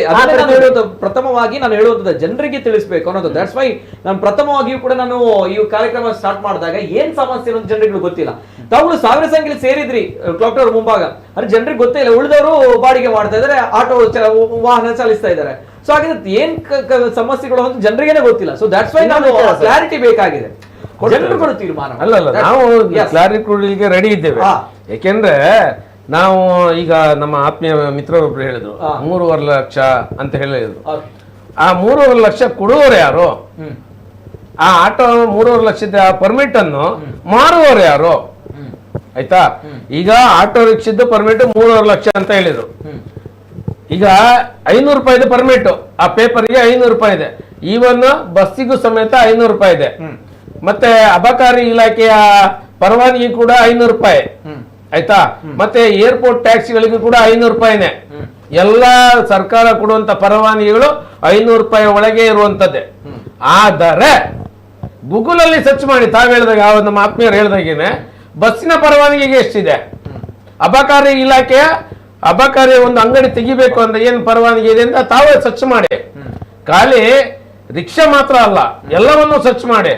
ಹಂಪನಕಟ್ಟೆಯ 1 ಸೆಂಟ್ ಜಾಗಕ್ಕೆ ಎಷ್ಟಿದೆ, ಇವತ್ತು ಕಾಳೆ ಸಂತೆಯಲ್ಲಿ ಎಷ್ಟು ನಡೀತಾ ಇದೆ, ಅದಕ್ಕೆ ಹೊಣೆ ಯಾರು? ಇವತ್ತಿನ ಆಯಾ ನಗರದ ಷೇರುಪೇಟೆಯ ಮೇಲೆ ಅವಲಂಬಿತವಾಗಿರ್ತದೆ. ಎಲ್ಲವೂ ಕೂಡ ಷೇರುಪೇಟೆ ಮೇಲೆ ಅವಲಂಬಿತವಾಗಿರ್ತದೆ. ಸರಿ ನಾವ್ ಹೇಳೋದೆಂತ, ನಾವು ಪರ್ಮಿಟ್ ಕೊಡಬೇಡಿ ಅಂತ ಹೇಳ್ತಿಲ್ಲ. ಮಂಗಳೂರು ಇರೋದು 5 ಕಿಲೋಮೀಟರ್ ಸಿಟಿ ವ್ಯಾಪ್ತಿ. ಬರ್ತೇನೆ. ಈಗ ನಿಮ್ಗೆ ಒಂದು ಸಿಕ್ಕಿರುವಂತ ಒಂದು ಪ್ರೊವಿಷನ್ಸ್ ಕೇಂದ್ರ ಸರ್ಕಾರ ಅಂದ್ರೆ ಗ್ರೀನ್ ರೆವಲ್ಯೂಷನ್ ಅಂತ ನಾವು ಕರಿತೀವಿ. ಸೊ ಹಾಗಿದ್ದಾಗ ಆ ಒಂದು ವಿಚಾರಗಳಲ್ಲಿ ತಮ್ಗಳಿಗೆ ಕೇಂದ್ರ ಸರ್ಕಾರ ಕೊಟ್ಟಿರೋದು ಪ್ರೊವಿಷನ್ಸ್ ಏನು? ಆ ಒಂದು ನೋಡಿ, ನಮಗೀಗ ಕೇಂದ್ರ ಸರ್ಕಾರ ಈಗ ನಮಗೆ ಸ್ಟಾರ್ಟಿಂಗ್ ಅಲ್ಲಿ ಇರುವಾಗ ಒಂದು ಇವಿ ಆಟೋ ರಿಕ್ಷಾಗೆ 4 ಲಕ್ಷ ರೂಪಾಯಿ. ಒಂದು ಕಂಪನಿ ಹೆಸರು ಹೇಳುದಿಲ್ಲ ನಾನು, ಯಾಕಂತ ಹೇಳಿದ್ರೆ ಕಂಪನಿ ಹೆಸರು ಹೇಳಿದ್ರೆ ಕಂಪನಿ ಹೆಸರು. ಒಂದು ಕಂಪನಿ ಇದೆ, 4 ಲಕ್ಷ ರೂಪಾಯಿಯನ್ನು ಅದು ಒಂದು ರೇಟ್ ಮಾಡಿತ್ತು, ಫಿಕ್ಸ್ ಮಾಡಿತ್ತು. ಅದಕ್ಕೆ ಸರ್ಕಾರದಿಂದ 40,000 ರೂಪಾಯಿ ಸಬ್ಸಿಡಿಯನ್ನು ಕೊಟ್ಟು 41,000 ರೂಪಾಯಿ ಸಬ್ಸಿಡಿಯನ್ನು ಕೊಟ್ಟು ನಾನು ಖರೀದಿಸುವಾಗ ಇದ್ದ ವಿಚಾರವನ್ನು ತಿಳಿಸ್ತಿದ್ದೇನೆ. ಅದರ ಮೇಲೆ ಸ್ವಲ್ಪ ಮೇಲೆ ಕೆಳಗೆ ಹೋಗಿದೆ, ಕೆಲವು ಕಂಪನಿಯ ರೇಟ್ ಜಾಸ್ತಿ ಆಗಿದೆ, ಕಡಿಮೆ ಆಗಿದೆ. 3,59,383 ರೂಪಾಯಿ ಇಷ್ಟು ನಾವು ಪೇ ಮಾಡಲಿಕ್ಕೆ ಇತ್ತು. ಈ ಪೇ ಮಾಡುವಾಗ ಸಹ ಹಾಗೆ ಯಾವುದೇ ಕಂಪನಿ ಅದು ಲೋನ್ ಆಗಲಿ ಇನ್ನೊಂದಾಗಲಿ ಎಲ್ಲ ವಿಚಾರಗಳು ಎಲ್ಲ ಕ್ಲಿಯರ್ ಆದ ಮೇಲೆ ವಿತ್ ರಿಜಿಸ್ಟ್ರೇಷನ್ ಆದ ಮೇಲೆ, ಇದು ಕ್ಲಿಯರ್ ಆದ್ಮೇಲೆ ರಿಜಿಸ್ಟ್ರೇಷನ್ ಮಾಡಿಸ್ತಾರೆ, ಎಲ್ಲ ಕ್ಲಿಯರ್ ಆದ ಮೇಲೆ ಬರುವಂತದ್ದು ಯಾವುದು ಆಟೋ ಹೊರಗಡೆ ಬರುವಂತದ್ದು. ಇನ್ನೊಂದು ವಿಚಾರ ಏನು ಅಂತ ಹೇಳಿದ್ರೆ ನಂಬರ್ ಪ್ಲೇಟ್ ಬರ್ಲಿಕ್ಕೆ 1 ತಿಂಗಳು ಆಗ್ತದೆ, 1 ತಿಂಗಳು 20 ದಿವಸ ಆಗ್ತದೆ. ಈ HSRP ಆದ ಕಾರಣ 1 ತಿಂಗಳು 20 ದಿವಸ ಆಗ್ತದೆ, ಒಂದು ವಿಚಾರ. ಇನ್ನೊಂದು ಅಂತ ಹೇಳಿದ್ರೆ ಈಗ ಸ್ಮಾರ್ಟ್ ಸಿಟಿ ಆಗ್ತಾ ಇದೆ, ನಿಮಗೆ ಗೊತ್ತಿದೆ ಸ್ಮಾರ್ಟ್ ಸಿಟಿ ಅನ್ನುವಂಥದ್ದು. ಇಲ್ಲಿ ಶಬ್ದ ಮಾಲಿನ್ಯಗಳು ಜಾಸ್ತಿ. ಈಗ ಅವರು ಹೇಳಿದ್ರು 5 ಕಿಲೋಮೀಟರ್ ವ್ಯಾಪ್ತಿಯಲ್ಲಿ ಇರುವಂತದ್ದು ಮಂಗಳೂರು ಅಂತ, ಒಪ್ತೇನೆ ನಾನು. ನೋಡಿ, ಇದೇ 5 ಕಿಲೋಮೀಟರ್ ವ್ಯಾಪ್ತಿಯಲ್ಲಿ ಎಷ್ಟು ಹಾಸ್ಪಿಟಲ್ಗಳಿದೆ ಸರ್, ಎಷ್ಟು ಉದ್ಯೋಗ ಮಾಡುವವರಿದ್ದಾರೆ, ಹಾಗೆ ವಿದ್ಯಾರ್ಥಿಗಳಾಗಿ ಎಜುಕೇಶನ್ಗೆ ಬಂದವರು ಎಷ್ಟು ಜನ ಇದ್ದಾರೆ. ಇದೇ ರೀತಿ ಈಗ ಇರುವಾಗ ಇನ್ನೊಂದು ಹಾಸ್ಪಿಟಲ್ ಆಗುವಾಗ ಈ ಹಾಸ್ಪಿಟಲ್ನವರು ಯಾಕೆ ಧರಣಿ ಮಾಡ್ತಾ ಇಲ್ಲ? ನಮ್ದೇ ಇಷ್ಟು ಹಾಸ್ಪಿಟ್ಲಿಗೆ ನಮಗೆ ಸಾಕಾಗ್ತಾ ಇಲ್ಲ, ಇನ್ನೊಂದು ಹಾಸ್ಪಿಟಲ್ ನೀವು ಕಟ್ಟಬೇಡಿ. ಕಾಲ ಬದಲಾಗ್ತಾ ಇದೆ ಸರ್. ಅದೇ ರೀತಿ ಈ ಆಟೋವನ್ನು ಬಿಟ್ಟಿರುವಂತದ್ದು. ಆಟೋ ಬಿಟ್ಟಿರುವಂತದ್ದು ವೈ ಇವಿ ಅಂತ ಬಂದ ಜೊತೆಗೆ ಎಕೋ ಫ್ರೆಂಡ್ಲಿ, ಇದು ನಮ್ಮ ಪರಿಸರಕ್ಕೆ ಪರಿಸರ ಸ್ನೇಹಿ. ಪ್ರಾಮುಖ್ಯತೆವಾಗಿ ಹೇಳ್ಬೇಕು ಅಂತ ಹೇಳಿದ್ರೆ ಪರಿಸರ ಸ್ನೇಹಿ. ಅಂದ್ರೆ ನನಗೆ ಎಲೆಕ್ಟ್ರಿಕ್ ಅಂತ ಬಂದಾಗ ತಾವುಗಳು ನೋಡ್ತಾ ಇದ್ರಿ ಬ್ಯಾಟ್ರಿ ಚಾಲಿತವಾಗಿರೋದು ಕೂಡ ಅರ್ಥ ಆಗಲ್ಲ ಕೆಲವರಿಗೆ. ಬ್ಯಾಟ್ರಿ ಚಾಲಿತ. ಮತ್ತೆ ಕಸ್ಟಮರ್ ಫೀಡ್ಬ್ಯಾಕ್ ಹೇಗಿದೆ ಅಂತ ಹೇಳಿದ್ರೆ, ಒಂದು ದಿವಸ ನನಗೆ ನನ್ನ ಗಾಡಿಯಲ್ಲಿ ಕೂತ ಒಂದು ಪ್ಯಾಸೆಂಜರ್ ನಾನು ತುಂಬಾ ದಿನದಿಂದ ನೋಡ್ತಾ ಇದ್ದೇನೆ, ನನಗೆ ಈ ಗಾಡಿಗಳು ನಾನು ಹೊರಡೋ ಟೈಮ್ಗೆ ಸಿಗ್ತಾ ಇಲ್ಲ, ಹೇಗಿದೆ ನಿಮ್ಮ ಇದರ ಬಗ್ಗೆ ನನ್ನ ಹತ್ರ ಕೇಳಿದ್ರು ಅಭಿಪ್ರಾಯ. ನಾನು ಹೇಳಿದೆ ಚೆನ್ನಾಗಿದೆ, ಏನ್ ತೊಂದರೆ ಇಲ್ಲ, ಸೌಂಡ್ ಇಲ್ಲ, ಮತ್ತೆ ವೈಬ್ರೇಷನ್ ಇಲ್ಲ, ಅಥವಾ ಇನ್ನೊಂದೇನು ಯಾವುದೇ ರೀತಿಯ ಒಂದು ಇದಿಲ್ಲ. ಅದಕ್ಕೆ ಅವರು ಇಳಿಬೇಕಾದ್ರೆ ಹೇಳಿ ತುಂಬಾ ಚೆನ್ನಾಗಿದೆ, ಇಂಥ ಗಾಡಿಗಳೇ ಬರಬೇಕು, ಇನ್ನು ಇದು ಪಬ್ಲಿಕ್ ಹೇಳಿರುವಂತದ್ದು. ಇಂಥ ಗಾಡಿಗಳು ಇನ್ನೂ ಬರಬೇಕು. ನಮ್ಮಲ್ಲಿ ಶಬ್ದ ಮಾಲಿನ್ಯಗಳು ಜಾಸ್ತಿ ಆಗ್ತಿದೆ. ನೋಡಿ ಸರ್, ಪ್ರಕೃತಿ ಯಾವ ರೀತಿ ಮುನಿಸ್ಕೊಂಡಿದೆ ಅಂತ ಹೇಳುವಂಥದ್ದನ್ನು ನಾವು ಲಾಸ್ಟ್ ಟೈಮ್ ಇದು ವಯನಾಡಿದ್ದನ್ನು ನೋಡಿ ಮರಿಬೇಕು. ಮನುಷ್ಯರು ಎಷ್ಟೇ ಕಿತ್ತಾಡಿದ್ರು, ಎಷ್ಟೇ ಹೊಡೆದಾಡಿದ್ರು, ಪ್ರಕೃತಿ ಅನ್ನುವಂಥದ್ದು 1 ನಿಮಿಷ ಮುನಿಸಿದ್ರು ಇದು ಯಾವುದೂ ಇರುವುದಿಲ್ಲ. ಇದಕ್ಕೆಲ್ಲದಕ್ಕೆ ಮೂಲ ಕಾರಣ ಏನು ಅಂತ ಹೇಳಿದ್ರೆ, ಪ್ರಥಮವಾಗಿ ಶಬ್ದ ಮಾಲಿನ್ಯ, ಅದರ ಮೇಲೆ ವಾಯು ಮಾಲಿನ್ಯ, ಅದರ ಮೇಲೆ ಜಲ ಮಾಲಿನ್ಯ. ಈ 3 ಅಂತ.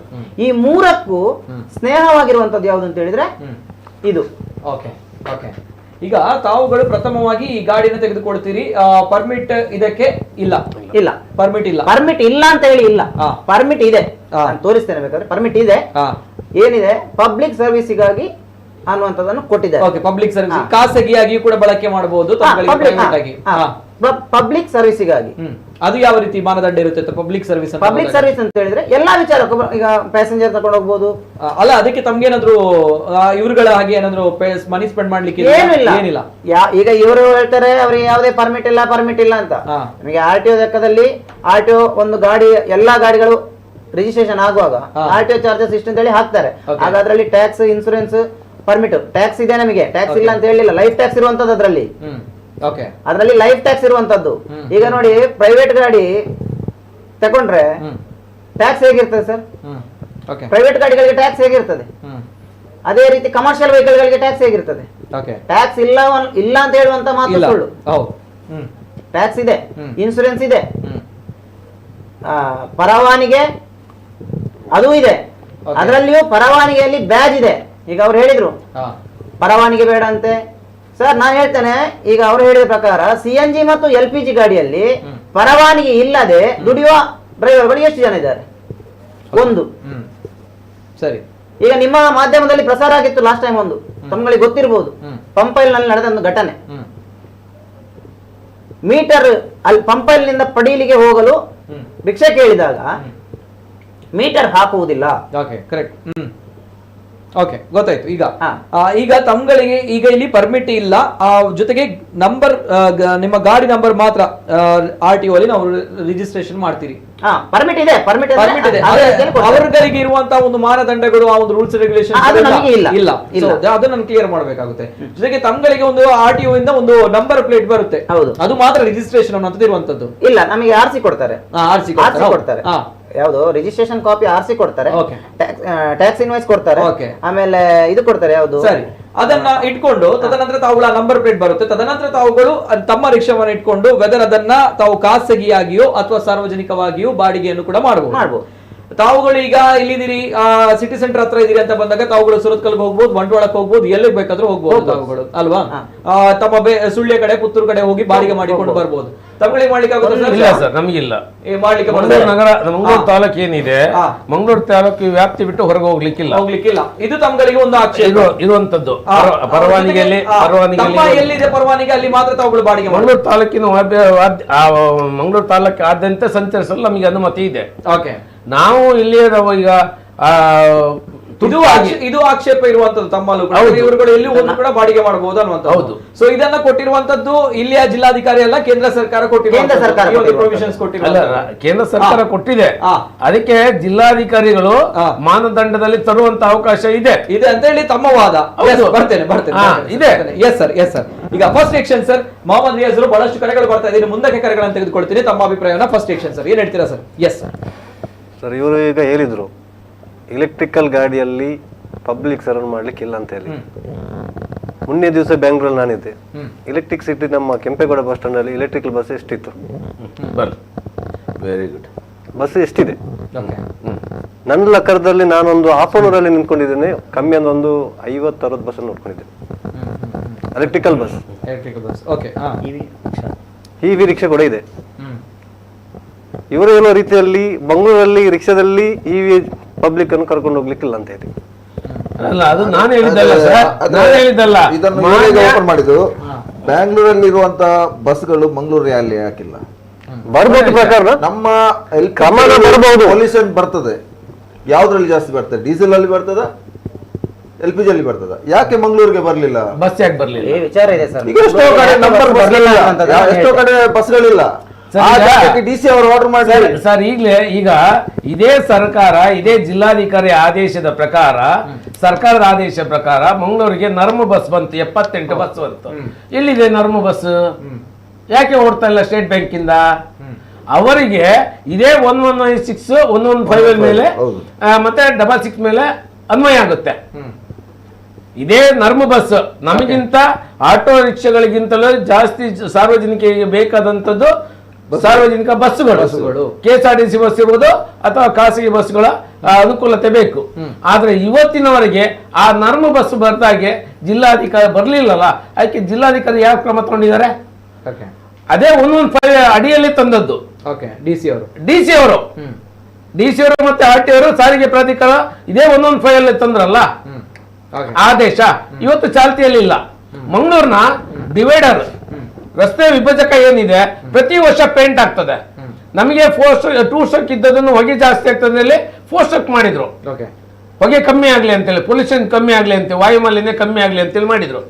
ಆಮೇಲೆ 4 ಸ್ಟ್ರೋಕ್ ಇಂದ ಈಗ ಏನ್ ಮಾಡಿ B6 ಇತ್ತಂದ್ರು. B6 ಅಲ್ಲಿ ಹೊಗೆ ಹೋಗುದಿಲ್ಲ. ಆದರೆ ಇವತ್ತು ಮಂಗಳೂರಿನಲ್ಲಿ ಸಂಚರಿಸುವಂತ ಸಾರ್ವಜನಿಕ ಬಸ್ಗಳೇನಿದೆ, KSRTC ಇರ್ಬೋದು, ಖಾಸಗಿ ಬಸ್ಗಳಿರ್ಬೋದು, ಅದರಲ್ಲಿ ರಸ್ತೆ ವಿಭಜಕ ನೋಡ್ಬಿಟ್ರೆ ಸಾಕು ಮಂಗಳೂರಿನಲ್ಲಿ ಎಷ್ಟು ಪೊಲ್ಯೂಷನ್ ಯಾರಿಂದ ಆಗ್ತಾ ಇದೆ ಅಂತೇಳಿ. ಅದನ್ನ ಯಾಕೆ ನಿಲ್ಲಿಸ್ತಿಲ್ಲ? ಅದರಿಂದ ಪೊಲ್ಯೂಷನ್ ಆಗ್ಲಿಲ್ವಾ? ಎಸ್ ಸರ್, ಬರ್ತೇನೆ. ಜೊತೆಗೆ ಮುಂದಕ್ಕೆ ಕರೆಗಳನ್ನು ತೆಗೆದುಕೊಳ್ತೀನಿ. ಜನರ ಅಭಿಪ್ರಾಯ, ತಾವುಗಳಿಗೆ ಏನ್ ಹೇಳ್ತೀರಿ ಅನ್ನುವಂತ ಈ ಒಂದು ವಿಚಾರದ ಬಗ್ಗೆ. ಪ್ರಥಮ ಕರೆ ಇದೆ. ಹಲೋ ಸರ್, ನಮಸ್ತೆ. ನಮಸ್ತೆ ಸರ್, ಧ್ವನಿ ಕೇಳ್ತಾ ಇದೆಯಾ ಸರ್? ಕರೆ ಕಟ್ ಆಗಿದೆ, ಮತ್ತೊಂದು ಲೈನ್ ಕನೆಕ್ಟ್ ಮಾಡಿ. ಹಲೋ ಸರ್, ನಮಸ್ತೆ, ಧ್ವನಿ ಕೇಳ್ತಾ ಇದೆಯಾ ಸರ್? ಓಕೆ, ಕರೆ ಕಟ್ ಆಗಿದೆ. ಕರೆ ಮಾಡಿದಾಗ ಟಿವಿಯಲ್ಲಿ ಮ್ಯೂಟ್ ಮಾಡಿ ಕರೆ ಮಾಡಿ, ಇಲ್ಲದಿದ್ರೆ ಕರೆ ಕಟ್ ಆಗುತ್ತೆ. ಜೊತೆಗೆ ಬಹಳಷ್ಟು ಕರೆಗಳು ಬರ್ತಾ ಇದೆ, ಹಾಗಿದ್ದಾಗ ತಮ್ಮ ಟಿವಿಯಲ್ಲಿ ಮ್ಯೂಟ್ ಮಾಡಿ ಕರೆ ಮಾಡಿ, ಇಲ್ಲದಿದ್ರೆ ಕರೆ ಕಟ್ ಮಾಡ್ತೀವಿ. ದಯಮಾಡಿ ಕ್ಷಮಿಸಿ ಆ ಒಂದು ವಿಚಾರದಲ್ಲಿ, ಯಾಕಂದ್ರೆ ಡಿಸ್ಟರ್ಬೆನ್ಸ್ ಬರುತ್ತೆ. ಸೊ ಇವೆಲ್ಲದರ ಜೊತೆಗೆ DC ಅವರು ಏನು ಹೇಳಿದ್ದಾರೆ, DC ಅವರು ಈ ಒಂದು ವಿಚಾರದ ಬಗ್ಗೆ ಅವರ ಒಂದು ಆ ಒಂದು ರೂಲ್ಸ್ ಅಂಡ್ ರೆಗ್ಯುಲೇಷನ್ ಗಳ ನಡುವೆ ಅವರ ಒಂದು ಅಧಿಕಾರದ ವ್ಯಾಪ್ತಿಯ ವಿಚಾರವಾಗಿ ಕೂಡ ಎಕ್ಸ್ಪ್ಲೈನ್ ಮಾಡಿದ್ದಾರೆ. ಆ ಬಗ್ಗೆ ಕೂಡ ನಾನು ಮಾತಾಡ್ತೇನೆ. ಬಿಫೋರ್ ದಟ್ ಪ್ರಥಮ ಕರೆ ಇದೆ. ಹಲೋ ಸರ್, ನಮಸ್ತೆ. ನಮಸ್ತೆ ಸರ್. ಸರ್ ನಮಸ್ತೆ, ಧ್ವನಿ ಕೇಳ್ತಾ ಇದೆಯಾ ಸರ್? ಎಸ್ ಸರ್, ತಮ್ಮ ಹೆಸರು ಎಲ್ಲಿಂದ ಸರ್? ನಾನು ಪ್ರತಾಪ್ ಕುಮಾರ್ ಅಂತ ಶಕ್ತಿನಗರದಿಂದ ಪ್ರತಾಪ್ ಕುಮಾರ್. ನಮಸ್ತೆ ಪ್ರತಾಪ್ ಅವರೇ, ಮಾತಾಡಿ ಸರ್, ಏನ್ ಹೇಳ್ತೀರಿ? ನಂಗೆ ನನ್ನ ಕ್ವಶನ್ ಪ್ರಜೇಶ್ ಜಿ ಅವರಿಗೆ. ಓಕೆ, ಪ್ರಜೇಶ್ ಅವರಿಗೆ. ಹೌದು, ಹೇಳಿ ಸರ್, ಹೇಳಿ. ಈಗ ಅವರು ಹೇಳಿದ್ರು ಇವರು ಪಂಪೆಲಿಂದ ಮೀಟರ್ ಹಾಕ್ಲಿಲ್ಲ ಅಂತ, ಯಾರು ಈ ಬೇರೆ ಗಾಡಿಯವರು LPG CNG ಅವರು. ಮೊನ್ನೆ ನನ್ನ ಮಾತಾಡಿ ಸರಿ, ವಾಯ್ಸ್ ಕೇಳ್ತಾ ಇಲ್ಲ ಸರ್. ವಿಕರ್ಣ ಗಂಟೆಯಿಂದ ಸಿಗ್ತಾನೆ ಹೋಗುದಾ ಎಲೆಕ್ಟ್ರಿಕ್ ಆಟೋದಲ್ಲಿ ಕೂತ್ಕೊಂಡು ಅವರು ಮೀಟರ್ ಹಾಕಲ್ಲ, ನನ್ನ ಇಲ್ವಾ ಅಂತ. ಅದಕ್ಕೆ ಇಲ್ಲ ಅದು ಸರ್ ಈಗ ಸರ್ ಎಂತ ಗೊತ್ತಾ, ತಮ್ಮ ವಾಯ್ಸ್ ಸರಿ ಕೇಳ್ತಾ ಇಲ್ಲ ಸರ್. ಒಂದ್ ನಿಮಿಷ. ಹಲೋ ಮೇಡಮ್ ನಮಸ್ತೆ, ಹೇಳಿ ಮೇಡಮ್, ಮಾತಾಡಿ. ನಂದೇನು ಕ್ವಶನ್, ನಾನು ನಮ್ಮ ಇಲ್ಲಿ ಶಕ್ತಿನಗರ. ಓಕೆ ಮೇಡಮ್, ಎಸ್ ಮಾತಾಡಿ. ನಮ್ಮ ಯಾವಾಗಲೂ ಡಯಾಲಿಸಿಸ್ಗೆ ಕಂಕನಾಡಿಗೆ ಹೋಗುದು. ಓಕೆ. ಹಾಗೆ ಒಂದು ಆಟೋವನ್ನು ನಾವು ನಿಲ್ಲಿಸಿದ್ದೇವೆ ಎಲೆಕ್ಟ್ರಿಕ್. ಓಕೆ. ಯಾವಾಗ್ಲೂ ನಾವು ಮಿನಿಮಮ್ ಚಾರ್ಜಸ್ ಹಾಗೆ ತೆಗೆಯುವುದು ಬೆಳಿಗ್ಗೆ 9 ನಂತರ. ಬಟ್ ಅವರೇನ್ ಮಾಡಿದ್ರಂದ್ರೆ ನನಗೆ 1.5 ಅಲ್ಲ ಡಬಲ್ ಕೇಳಿದ್ರು. ಇಲ್ಲ ಅಲ್ಲಿಗೆ ಜಾಸ್ತಿ ಆಗ್ತದೆ ಅಂತ. ಎಲೆಕ್ಟ್ರಿಕ್ ಆಟೋ ಗಾಡಿ ಹೇಳಿ ಮೇಡಮ್. ಆಯ್ತು, ಅದಕ್ಕೆ ನಾವು ಹೇಳಿದ್ರು ನಾವು ಯಾವಾಗ್ಲೂ 4 ಚಾರ್ಜಸ್ ಕೊಟ್ಟೆ ಹೋಗುದು ಡಯಾಲಿಸಿಸ್ಗೆ, ಅದು ಸರ್ವಿಸ್ಗೆ. ಅದಕ್ಕೆ ಇಲ್ಲ ಅಂತ. ಅದಕ್ಕೆ ಅದು ನಿಮ್ಮ ಬಾಕಿ ಗಾಡಿಯಲ್ಲಿ ಆಗ್ತದೆ, ಇದ್ರಲ್ಲಿ ಆಗುದಿಲ್ಲ ಅಂತ ಹೇಳಿದ್ರು. ಹಲೋ, ಹೇಳಿ ಮೇಡಮ್. ಮತ್ತೊಂದು ಏನಂದ್ರೆ ಅವ್ರದ್ದು ಯೂನಿಫಾರ್ಮ್ ಇಲ್ಲ. ಓಕೆ. ನಿಜವಾಗಿ ಅವರಿಗೆ ಎಂತ ಯೂನಿಫಾರ್ಮ್ ಕಡ್ಡಾಯ ಉಂಟಾ ಇಲ್ವಾ? ಇದೆ ಯೂನಿಫಾರ್ಮ್ ಕಡ್ಡಾಯ ಇದೆ. ಹೇಳಿ. ಒಂದು ಯೂನಿಫಾರ್ಮ್ ಇಲ್ಲ, ಪ್ಲಸ್ ಡಬಲ್ ಚಾರ್ಜ್. ಇದು ಯಾವ ನ್ಯಾಯ ನಮ್ಗೆ? ಓಕೆ, ಇದು ಅಂದ್ರೆ ಎಸ್ ಮೇಡಮ್, ಒಳ್ಳೆಯ ಪ್ರಶ್ನೆ ತಾವು ಕೇಳಿರುವಂತದ್ದು. ಅಂದ್ರೆ ಇನ್ನೂ ಇದೆ ಹೇಳಿ. 3/4 ಹಾಕಿ ಡ್ಯೂಟಿ ಮಾಡ್ತಾರೆ. ಇದು ಯಾವ ನ್ಯಾಯ? ಅವರಿಗೆ ಇದು ಒಂದು ಯೂನಿಫಾರ್ಮ್ ಅಂತ ಕಡ್ಡಾಯ ಇಲ್ವಾ ಒಂದು ಡ್ರೈವರ್ ಆದವರಿಗೆ? ಇಲ್ವಾ ನಮ್ಗೆ ಹೇಳಿ. ಓಕೆ, ಈಗ ಇದಕ್ಕೆ ಉತ್ತರವನ್ನ ಕೊಡ್ಬೇಕಾಗುತ್ತೆ ಪ್ರಜೇಶ್ ಅವರು. ಬಿಫೋರ್ ದಟ್ ಮೇಡಮ್, ಈಗ ಆಫ್ಟರ್ 9 ಅಂದ್ರೆ 1.5 ಅಂತ ಹೇಳ್ತೀರಿ, ಏನ್ ಹೇಳ್ತೀರಿ ಇದಕ್ಕೆ? ಅಂದ್ರೆ ಆ ರೀತಿ ಇದ್ದಾಗ ಅಂದ್ರೆ ಡಬಲ್ ತೆಗೆದುಕೊಳ್ತಾರೆ ಚಾರ್ಜ್ ಅಲ್ವಾ? ಎಷ್ಟು? 1.5 ಅಂದ್ರೆ ಡಬಲ್ ಅಲ್ಲ. ಈಗ 100 ರೂಪಾಯಿ ಬಾಡಿಗೆ ಆದ್ರೆ 150 ರೂಪಾಯಿ ತಗೊಳ್ಳಿಕ್ಕೆ, ಡಬಲ್ ಅಂತ ಹೇಳಿ 100 ರೂಪಾಯಿ 200 ರೂಪಾಯಿ ತಗೊಳ್ಳಿ. ಓಕೆ, ಇವರಲ್ಲಿ ಹೇಗೆ, ನಿಮ್ಮಲ್ಲಿ ಹೇಗೆ ತೆಗೆದುಕೊಂಡದ್ದು ಮೇಡಮ್? ನನ್ನ ಹತ್ರ ಎಷ್ಟು 230 ಸಮಥಿಂಗ್ ತಗೊಂಡಿದ್ದಾರೆ. ನಿಜವಾಗ್ಲೂ ಎಷ್ಟು ಕೊಡ್ತಾ ಇದ್ರಿ ತಾವು ಅಲ್ಲಿಗೆ ಹೋದಾಗ? ನಾನು ಅದು ಒಂದು 100 ರೂಪೀಸ್ ಹಾಗೆ ಆಗ್ತದೆ, 120 ಸಮಥಿಂಗ್. ಓಕೆ, ಈಗ ಅದಕ್ಕೆ 220 ಅದು ಡಬಲ್ ಆಗಿದೆ ಅಲ್ವಾ? ಅದನ್ನ ಕೇಳೋದು, ಡಬಲ್ ಆಗಿದೆ ಈಗ. ಜೊತೆಗೆ ಡಯಾಲಿಸಿಸ್ಗೆ ಹೋಗಿರುವಂತ ಸಂದರ್ಭಗಳಲ್ಲಿ ತೆಗೆದುಕೊಂಡಿರುವುದು. ಅವು ಯಾವಾಗ್ಲೂ ಹೋಗ್ತಾರೆ ಅವರು ತಕೊಂಡು ಅಲ್ಲಿಗೆ. ಓಕೆ, ಹಾಗೆ. ಮತ್ತೆ ಅವರು ಯೂನಿಫಾರ್ಮ್ ಕೂಡ ಹಾಕಿಲ್ಲ? ಯೂನಿಫಾರ್ಮ್ ಇಲ್ಲ, 3/4 ಅಲ್ಲಿ ವರ್ಕ್ ಮಾಡ್ತಾರೆ. ಓಕೆ, ಆದ್ರೂ ಕೂಡ ಚಡ್ಡಿ ಹಾಕೊಂಡು. ಅವರೆಂತ ಡ್ರೈವರ ಅಲ್ಲ ಎಂತ? ಎಲ್ಲಿ ಶಕ್ತಿನಗರದಲ್ಲ ಇದು? ಹೌದು. ಓಕೆ, ಬೇರೆ ಕಡೆಗಳಲ್ಲಾದ್ರೆ ತಮ್ಗಳಿಗೆ ಗೊತ್ತಿರ್ತದೆ, ತಮ್ಗಳಿಗೆ ವಲಯ ಇರ್ತದೆ. ಆದ್ರೆ ಇಲ್ಲಿ ಗೊತ್ತಾಗುವಂತದ್ದು ಬಹಳಷ್ಟು ಕಷ್ಟ. ಅದು ಅಲ್ಲದೆ ಏನು ಗಾಡಿ ನಂಬರ್ ಅಲ್ಲಿ ವಲಯ, ಈಗ ಆಕ್ಚುಲಿ ಈಗ ಎಲ್ಲೆಲ್ಲಿಂದ ಬಂದವರು ಇಲ್ಲಿ ವರ್ಕ್ ಮಾಡ್ತಾರೆ. ಹಾಗಾಗಿ ವಲಯ ಇಲ್ಲ, ಒಂದದೇ ವಲಯ ಅಂತ ಹೇಳಿದಲ್ಲ, ಅದು ಎಂತ ಇಲ್ಲ ನಂಬರ್ ನೋಟ್ ಮಾಡ್ಲಿಕ್ಕೆ ನಮ್ಮ ಹತ್ರ. ಅವ್ರ ಹತ್ರ ಕೇಳಿ, ಅದು ನಾವು ಈಗ ನಾರ್ಮಲ್ ರಿಕ್ಷಾದ ಹತ್ರ ಕೇಳಿದ್ರು ಅದು ಇಲ್ಲಿ ಗಾಡಿ ಎಲ್ಲಿಂದ ಬಂದವರು ಈ ರೀತಿ ಡಿಸ್ಅಡ್ವಾಂಟೇಜಸ್ ಗಳು ಇರುತ್ತೆ. ಓಕೆ, ಈ ರೀತಿ ಸಮಸ್ಯೆಗಳು ಇರುತ್ತೆ ಅಂತ ಹೇಳುವಂತದ್ದು ಮೇಡಮ್. ಯಾಕಂದ್ರೆ ಬೇರೆ ಕಡೆಗಳಲ್ಲಿ ವಲಯಗಳನ್ನ ಗುರುತಿಸಬಹುದು, ಯಾರು ಅಂತ ಹೇಳಿ ಗೊತ್ತಿರಬಹುದು. ಅಂದ್ರೆ ಅವರ ಓಕೆ, ಯಾರೋ ವೆಹಿಕಲ್ ನಂಬರ್ ಗೊತ್ತಿದೆಯಾ ತಮ್ಗೆ? ಇಲ್ಲ ಸರ್, ನನಗೆ ಗೊತ್ತಿಲ್ಲ, 3/4 ಹಾಕ್ತಾರೆ ಮಾತ್ರ. ಓಕೆ ಓಕೆ ಓಕೆ, ಎಸ್, ತಮ್ಮ ಪ್ರಶ್ನೆ ಇದೆಲ್ಲ. ಅಂದ್ರೆ ಈ ರೀತಿ ಪ್ರೊವಿಷನ್ಸ್ ಇದ್ರಲ್ಲೂ ಕೂಡ ಕೊಡ್ತಾರಾ? ಅಂದ್ರೆ ಇಷ್ಟು ಫ್ರೀ ಆಗಿ ಸಿಗ್ತದೆ, ಇಷ್ಟು ಏನು ಪ್ರೊವಿಷನ್ಸ್ ಗಳನ್ನು ಕೊಟ್ಟಿದ್ದಾರೆ ಸರ್ಕಾರ, ಇನ್ನೂ ಕೂಡ ಈ ರೀತಿ ಆದ್ರೆ ಹೇಗೆ ಅನ್ನೋ ತಮ್ಮ ಒಂದು ಆಕ್ರೋಶ, ಅಸಮಾಧಾನ ಅಲ್ವಾ ಮೇಡಮ್? ಖಂಡಿತ, ನನಗೆ ಯಾವಾಗಲೇ ನನಗೆ ಕೇಳಬೇಕಿತ್ತು, ಆದ್ರೆ ಇವತ್ತು ನಾನು ಲೈವ್ ನೋಡಿದೆ, ಅದಕ್ಕೋಸ್ಕರ ಕಾಲ್ ಮಾಡಿ. ಓಕೆ ಓಕೆ, ಒಳ್ಳೆ ವಿಚಾರ. ಇದಕ್ಕೆ ಪ್ರಜೇಶ್ ಅವರೇ ಉತ್ತರವನ್ನ ಕೊಡ್ತಾರೆ. ಪ್ರಜೇಶ್ ಅವರೇ. Yes sir. ಮೇಡಮ್ ನಮಸ್ತೆ. ನಮಸ್ತೆ. ತುಂಬಾ ಒಳ್ಳೆ ವಿಚಾರ ತಿಳಿಸ್ಕೊಟ್ಟಿದ್ದೀರಾ ನಮಗೆ ನೀವು. ಯಾಕೆ ಅಂತ ಹೇಳಿದ್ರೆ ನೋಡಿ, ನೀವು ಇಲ್ಲಿ ಈ ವಿಚಾರವನ್ನು ತಿಳಿಸಿಕೊಟ್ಟದ್ದು ನಮಗೆ ಬಹಳ ಮುಖ್ಯ. ಆದರೆ ನೀವು ಅದರಲ್ಲಿ ಒಂದು, ಈಗ ನೀವು ಹೋಗದ ಕಾರಣ, ಅದು ಡಯಾಲಿಸಿಸ್ಗೆ ಹೋಗೋದವರು ಅಂತ ಹೇಳಿದ್ರೆ ಏಜ್ ಆದವರು ಆಗಿರ್ಬೋದು ಅಂತ ನನ್ನ ಅನಿಸಿಕೆ. ಅವರಿಗೆ ಅದು ಫೋಟೋ ತೆಗಿಲಿಕ್ಕೆ ಇದು ಗೊತ್ತಿರೋದಿಲ್ಲ. ಇನ್ನು ನಾನು ಈಗಲೂ ಹೇಳ್ತೇನೆ, ನಾವು ನಮ್ಮ ಒಂದು ದಕ್ಷಿಣ ಕನ್ನಡ ಜಿಲ್ಲಾ ಎಲೆಕ್ಟ್ರಿಕಲ್ ಯೂತ್ ಯೂನಿಯನ್ನಲ್ಲಿ ಏನು ಕಡ್ಡಾಯ ಮಾಡಿದ್ದೇವೆ ಅಂತ ಹೇಳಿದರೆ, ನಮ್ಮ ಎಲ್ಲ ಕಡ್ಡಾಯಗಳನ್ನು ಬರೆದಿದ್ದೇವೆ. ಒಂದನೇದಾಗಿ.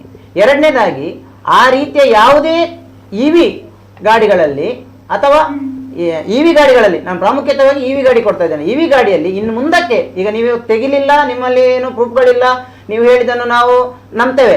ಯಾಕೆ ಗೊತ್ತುಂಟಾ, ನಿಮ್ಮ ಹತ್ರ ಪ್ರೂಫ್ ಇಲ್ಲದ್ರು ನಾವು ನಂಬಲೇಬೇಕು.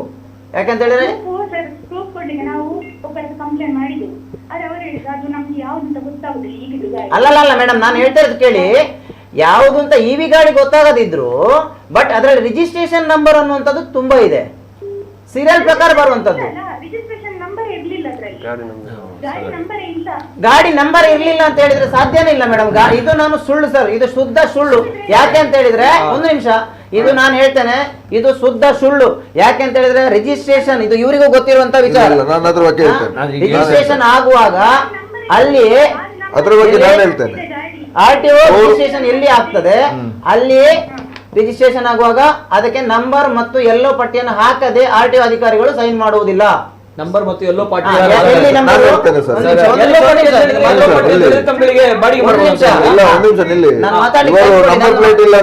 ಎಷ್ಟು ಗಾಡಿ ನಾನು ತೋರಿಸ್ಬೇಕು?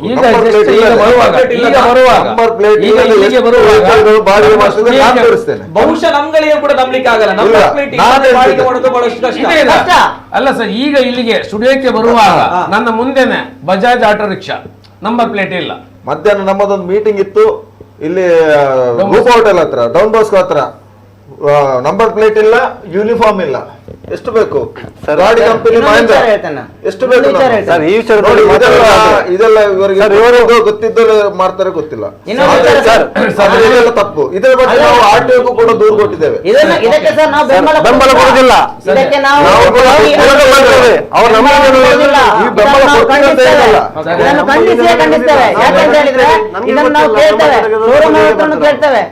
ಯಾವ ಕಂಪನಿ ಗಾಡಿ ಕೊಡ್ತಾ ಇದೆ ಅವ್ರ ಹತ್ರನು ಕೇಳ್ತೇವೆ, ಇದನ್ನು ನಾವು ಖಂಡಿಸ್ತೇವೆ.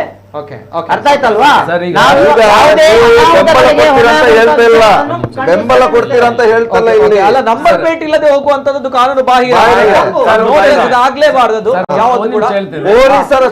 ಪೊಲೀಸರ ಕಣ್ಣು ಮುಂದೆ ಬಾಡಿಗೆ ಮಾಡ್ತಾರೆ.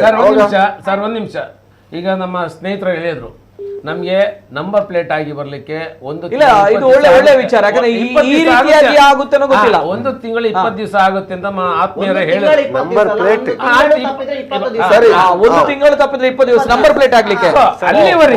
ಅಲ್ಲಿವರೆಗೆ ಈ ಆಟೋ ರಿಕ್ಷಾ ಆಗ್ಬೋದು, ನಮ್ಮ LPG CNG ಆಟೋ ರಿಕ್ಷಾ ಆಗಿರ್ಬೋದು, ದುಡಿಲಿಕ್ಕಿಲ್ಲ ಅಂತ ಇದೆ. ಹೌದು, ಖಂಡಿತವಾಗಿ ಇಲ್ಲೇ. ಆದ್ರೆ ನಮ್ಮಲ್ಲಿ ಏನಂದ್ರೆ ಒಲೆ ಇದೆಯಲ್ಲ, ಆ ಒಲೆ ನಂಬರ್ ಅನ್ನೋದು ಅದಕ್ಕೆ ಅಂಟಿಸಿ, ಅದಕ್ಕೆ ಮೊದಲಿನ ಪರ್ಮಿಟಿನ ಒಲೆ ನಂಬರ್ ಇದೆಯಲ್ಲ, ಆ ಪರ್ಮಿಟಿನ ಒಲೆ ನಂಬರ್ ಹಾಕಿಕೊಂಡು ದುಡಿತಾರೆ. ಮತ್ತೆ ಗ್ಲಾಸ್ ಅಲ್ಲಿ ಅಟ್ ಎ ಟೈಮ್ ಅಲ್ಲಿ ಟೆಂಪ್ರವರಿ ನಂಬರ್ ಬರ್ತದೆ. ಆ ಟೈಮ್ ಅಲ್ಲೇ ಗಾಡಿ ಶೋರೂಮ್ ಇಂದ ಹೊರಗೆ ಬರುವಾಗ್ಲೇ ರಿಜಿಸ್ಟ್ರೇಷನ್ ಗೆ ಕೊಡುವಾಗ್ಲೇ ಬರ್ತದೆ, ಬಿಡ್ತದೆ. ಅದು ರಿಜಿಸ್ಟ್ರೇಷನ್ ನಂಬರ್ ಕೊಡ್ತಾರೆ ಸರ್. ಪರ್ಮನೆಂಟ್ ನಂಬರ್ ಅದು, ನಂಬರೇ ಬೇರೆ, ಇರ್ಲಿ ಸರ್, ಸಂತೋಷ. ಇದನ್ನ ಈ ಕಾರ್ಯಕ್ರಮವನ್ನ ಜಿಲ್ಲಾಡಳಿತ ಜೊತೆಗೆ ಜಿಲ್ಲಾಧಿಕಾರಿಗಳು ಕೂಡ ಗಮನಿಸಬೇಕು, ಗಮನಿಸ್ತಾರೆ ಕೂಡ. ಹೌದು, ಯಾಕಂದ್ರೆ ಈ ಒಂದು ಚರ್ಚೆ ಆಗ್ತಾ ಇದೆ ಅಂತ ಬಂದಾಗ, ಯಾಕಂದ್ರೆ ಇಂತಹ ಒಂದು ಲೂಪ್ ಹೋಲ್ಸ್ ಗಳಿವೆ, ಲೋಪದೋಷಗಳಿದೆ ಅಂತ ಬಂದಾಗ ತಾವುಗಳು ಗಮನಿಸಬೇಕು. ನಾಟ್ ಓನ್ಲಿ ತಮ್ಮ ಸಂಘಟನೆ ವಿಚಾರವಾಗಿ ಹೇಳುದಲ್ಲ, ಯಾರು ಈ ರೀತಿಯ ಇಲ್ಲದೆ. ಸರ್, ನಾನೇ ಹೇಳ್ತೇನೆ, ಇವಿ ಆಟೋ ಚಾಲಕ ಮಾಲಕನಾಗಿ ನಾನೇ ಹೇಳ್ತಿದ್ದೇನೆ, ನಾನು ಇದನ್ನು ಖಂಡಿಸ್ತೇನೆ. ಈ ವಿಚಾರವನ್ನು ನಂಬರ್ ಹಾಕದೆ ಬಾಡಿಗೆ ಮಾಡುವ ವಿಚಾರವನ್ನು ನಾನು ಖಂಡಿಸ್ತೇನೆ. ಅದಕ್ಕೆ ಬೆಂಬಲ ವ್ಯಕ್ತಪಡಿಸುವುದಿಲ್ಲ. ಒಂದು ನಮ್ಮಲ್ಲಿ ಒಬ್ರು ಚಾಲಕರು ಇದ್ದಾರೆ, ಬಶೀರ್ ಅಂತೇಳಿ. ಒಂದು ದಿವಸ ಇದೇ ಜ್ಯೋತಿ ಸರ್ಕಲ್ ಹತ್ರ ಒಬ್ಬ ವ್ಯಕ್ತಿ ಯಾವುದು ಇವಿ ಗಾಡಿ, ನಾನು ಬಾಕಿ ಗಾಡಿಯ ಬಗ್ಗೆ ಹೇಳ್ತಾ ಇಲ್ಲ, ಇವಿ ಗಾಡಿಯನ್ನು ತನ್ನ ಕಾಕಿಯನ್ನು ಕಳಚಿ ಹಿಂದ್ಗಡೆ ಸೀಟ್ನ ಮೇಲೆ ಹಾಕಿ ಕಾಲ್ ಹಾಕಿ ಹೋಗ್ತಾ ಇದ್ದ. ನಾವು ಯಾವುದೋ ಒಂದು ವಿಚಾರದಲ್ಲಿ ನಾವು ಒಂದು 4 ಜನ ಕಾರ್ನಲ್ಲಿ ಹೋಗ್ತಾ ಇದ್ವು, ಇದೇ ಹೋರಾಟದ ವಿಚಾರದಲ್ಲಿ ಇರುವಾಗ ನಾವು ಹೋಗ್ತಾ ಇದ್ವು. ತಕ್ಷಣ ಇವರು ಗಾಡಿ ನಿಲ್ಲಿಸಿ ಹೋಗಿದ್ದಾರೆ, ಕಾಕಿ ಹಾಕು, ಕಾಲ್ ಕೆಳಗಡು, ಸರಿಯಾಗಿ ದುಡಿ, ಹಾಗಾದ್ರೆ ಮಾತ್ರ ದುಡಿ. ಇದು ನಮಗೆ ಅವಶ್ಯಕತೆ ಇಲ್ಲ, ಪೊಲೀಸ್ನವರಿಗೆ ಅಥವಾ ಸಾರ್ವಜನಿಕರಿಗೆ. ನಾವು ಯಾಕೆ ಮಾಡಿದ್ದೇವೆ ಇದನ್ನು? ಕಾನೂನು ಬಾಹಿರ ಚಟುವಟಿಕೆಗಳನ್ನು ಯಾವತ್ತೂ ಮಾಡಬಾರದು ಅನ್ನುವಂತ ವಿಚಾರವನ್ನು. ಒಂದೇ ವಿಷಯ, ಈಗ ನಾವು ಇಲ್ಲಿ ಶ್ರೀನಿವಾಸ್ ಕಾಲೇಜ್ ಇದೆ ಪಾಂಡೇಶ್ವರ, ಆ ರೂಟ್ ಅಲ್ಲಿ ಒಂದು ಇದೇ ಎಲೆಕ್ಟ್ರಿಕಲ್ ಮಹೇಂದ್ರ ಗಾಡಿಯಲ್ಲಿ ಇವಿ ರಿಕ್ಷಾದಲ್ಲಿ ಸ್ಕೂಲ್ ಟ್ರಿಪ್ ಮಾಡ್ತಾರೆ ಇಬ್ರು. ಅವರು ಯೂನಿಫಾರ್ಮ್ ಹೇಗೂ ಇಲ್ಲ ಬಿಡಿ, ಒಂದು ಕೈಯಲ್ಲಿ ಮೊಬೈಲ್ ಒಂದು ಕೈಯಲ್ಲಿ ಹೀಗೆ ಮಾಡ್ತಾರೆ, ಹಿಂದ್ಗಡೆ ಮಕ್ಕಳಿದ್ದಾರೆ. ಒಂದು ಕಡೆ ನಮಗೆ ವಿಡಿಯೋ ಮಾಡ್ಲಿಕ್ಕೆ ಆಗುದಿಲ್ಲ ಆ ಟೈಮಲ್ಲಿ, ಯಾಕಂದ್ರೆ ನಮ್ಮದು 2 ಕೈ ಇದ್ರಲ್ಲಿ ಬೇಕು. ಒಂದು ಕೈ ಬಿಟ್ರೆ ಕ್ಲಚ್ ಬಿಟ್ರೆ ಇಲ್ಲಿ ಗಾಡಿ ಬಂದ್ ಆಗ್ತದೆ. ಇದನ್ನು ಅವನ ಹತ್ರ ಹೇಳಿದ್ರೆ ಅವನು ಈಗ ಮಾಡ್ತಾನೆ. ಇಲ್ಲ ಅಂತದೊಂದು ಪ್ರೂಫ್ ಇದ್ರೆ ಸಾಕು. ಈಗ ನೋಡಿ 2 ಕೈ ಈಗ ನಾನು ಹೇಳ್ತೇನೆ ಇವರಿಗೆ ಪ್ರೂಫ್ ಇಲ್ಲ, ನಾನು ಹೋಗ್ತೇನೆ. ಇವರಿಗೆ ಪ್ರೂಫ್ ಇಲ್ಲ, ನಾನು ಹೋಗ್ತೇನೆ. ಸಿಸಿ ಕ್ಯಾಮೆರಾಗಳು ವರ್ಕ್ ಆಗ್ತಾ ಇಲ್ವಾ? ಸಿಸಿ ಕ್ಯಾಮೆರಾ ಇಲ್ಲಿ ವರ್ಕ್ ಆಗುದಿಲ್ಲ. ನಾವು ಎಷ್ಟೋ ಕಂಪ್ಲೇಂಟ್ ಕೊಟ್ಟಿದ್ದೇವೆ. ಒಂದು ಪ್ರೂಫ್ ಇದ್ರೆ ಅಂತಹ ಒಂದು ತುಂಬಾ ಇದೆ, ನಮ್ಮ ಹತ್ರನೂ ಬೇಜಾನ್ ಇದೆ. ಮೇಡಮ್ ಎಸ್ ಮೇಡಮ್, ಕೊನೆಯದಾಗ ಏನಾದ್ರು ಹೇಳಿಕ್ಕಿದೆಯಾ ಮೇಡಮ್? ಇನ್ನೊಂದು ಏನ್ ಗೊತ್ತಿಲ್ಲ ಸರ್, ಈಗೊಂದು ರೂಲ್ಸ್ ಉಂಟು, ಶಾಲೆ ಮಕ್ಕಳನ್ನು ತುಂಬಾ ಮಂದಿಯನ್ನು ಹಾಕ್ಲಿಕ್ಕಿಲ್ಲ ಅಂತ ಟೀಚರಲ್ಲಿ. ಅದೇ ನೀವು ಜಡದ ಶಾಲೆಯಲ್ಲಿ ನೋಡಿ 10-20 ಮಕ್ಕಳನ್ನು ತುಂಬಿಕೊಂಡು ಇಲೆಕ್ಟ್ರಿಕ್ ಇಂತೆ ನಾರ್ಮಲ್ ಗಾಡಿ ಸಹ ಇದೆ. ಒಟ್ಟು ಇಲೆಕ್ಟ್ರಿಕ್ ಅಲ್ಲಿ ನಾನೊಂದು ಮೊನ್ನೆ ನೋಡಿದ್ದೆ ಸರ್, ಒಂದು 20ರಿಂದ 22 ಮಕ್ಕಳು ಹಾಗಿದ್ರು. ಒಂದು ಎಲೆಕ್ಟ್ರಿಕಲ್ ವೆಹಿಕಲ್ ಸಾಧ್ಯನೇ ಇಲ್ಲ ಸರ್. 25 ಮಕ್ಕಳನ್ನು ಹಾಕ್ಲಿಕ್ಕೆ ಇವರು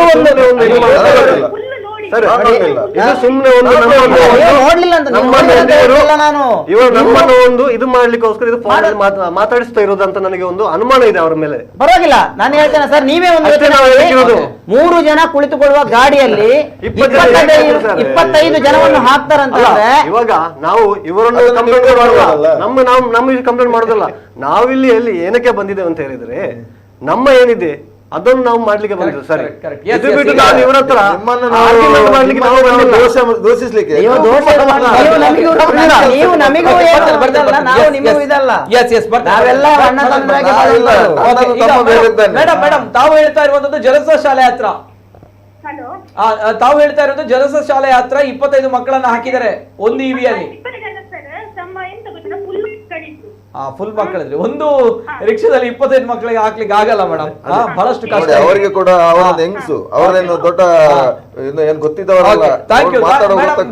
ಓಕೆ, ಇದು ತಮ್ಮ ಒಂದು ಅಸಮಾಧಾನ. ಓಕೆ, ಥ್ಯಾಂಕ್ ಯು ಧನ್ಯವಾದಗಳು ಮೇಡಮ್. ಬಹಳಷ್ಟು ಕರೆಗಳಿದೆ. ಹಲೋ ಸರ್, ನಮಸ್ತೆ ಸರ್. ಏನ್ ಗೊತ್ತಾ, ಈಗ ಮಂಗಳೂರು ಏರಿಯಾದಲ್ಲಿ ಇಲ್ಲ, ಮಂಗಳೂರಲ್ಲೆಲ್ಲ ಮೀಟರ್ ಹಾಕ್ತಾರೆ, ಆದ್ರೆ ಸುರತ್ಕಲ್ ಆ ಕಡೆ ಎಲ್ಲ ಮೀಟರ್ ಹಾಕದೆ ಓಡಿಸ್ತಾರೆ. ಯಾಕೆ ಅಂತ ಹೇಳಿ, ಅದು ಸಹ ಸಿಟಿ ಕಾರ್ಪೊರೇಷನ್ ಒಳಗೆ ಬರ್ತದಲ್ಲ, ಸುರತ್ಕಲ್ ಒಳೆಯ. ಓಕೆ, ಯಾರು ಓಡಿಸಬಹುದಲ್ಲ ಅಂತ ಹೇಳಿ. ಓಕೆ, ಆದ್ರೆ ಇಬ್ಬರಿಗೆ ಸಹ ಇರ್ಬೋದು, ಇಬ್ಬರಿಗೆ ಹೇಳುವಂತದ್ದು ಖಂಡಿತ ಇದ್ದಾರೆ. ನಾವು ಸುಳ್ಳು ಅದ್ರ ಬಗ್ಗೆ ನಾವು ಸುಳ್ಳು ಮಾತಾಡ್ಲಿಕ್ಕೆ ಖಂಡಿತ ಇದ್ದಾರೆ. ಈಗ ಎಲ್ಲಾ ವಲಯದಲ್ಲೂ ಕೂಡ ಇದ್ದಾರೆ. ಆತರ ಎಲ್ಲಾ ವರ್ಗದಲ್ಲಿ ದುಡಿಯೋ ವರ್ಗದಲ್ಲಿ ಪ್ರದೇಶಗಳಿದ್ದಾರೆ. ಗಮನಿಸಿದ್ದಾರೆ. ನಾವು ಕೂಡ ಅವರನ್ನು ಪೊಲೀಸರಿಗೆ ಒಪ್ಪಿಸಿದಂತ ಎಷ್ಟೋ ಮಾಡಿ ಸರ್, ಮಾಡಿ. ಯಾಕೆ ಗೊತ್ತಾ, ಈ ಒಂದು ಪ್ಲಾಟ್ಫಾರ್ಮ್ ಅನ್ನೋದು ಈ ಒಂದು ಸಮಸ್ಯೆಗಳು ಮಾತ್ರ ಜನರು ತಮ್ಮ ಮೇಲೆ ಒಂದು ನಂಬಿಕೆಯನ್ನು ಇಟ್ಕೊಂಡಿದ್ದಾರೆ.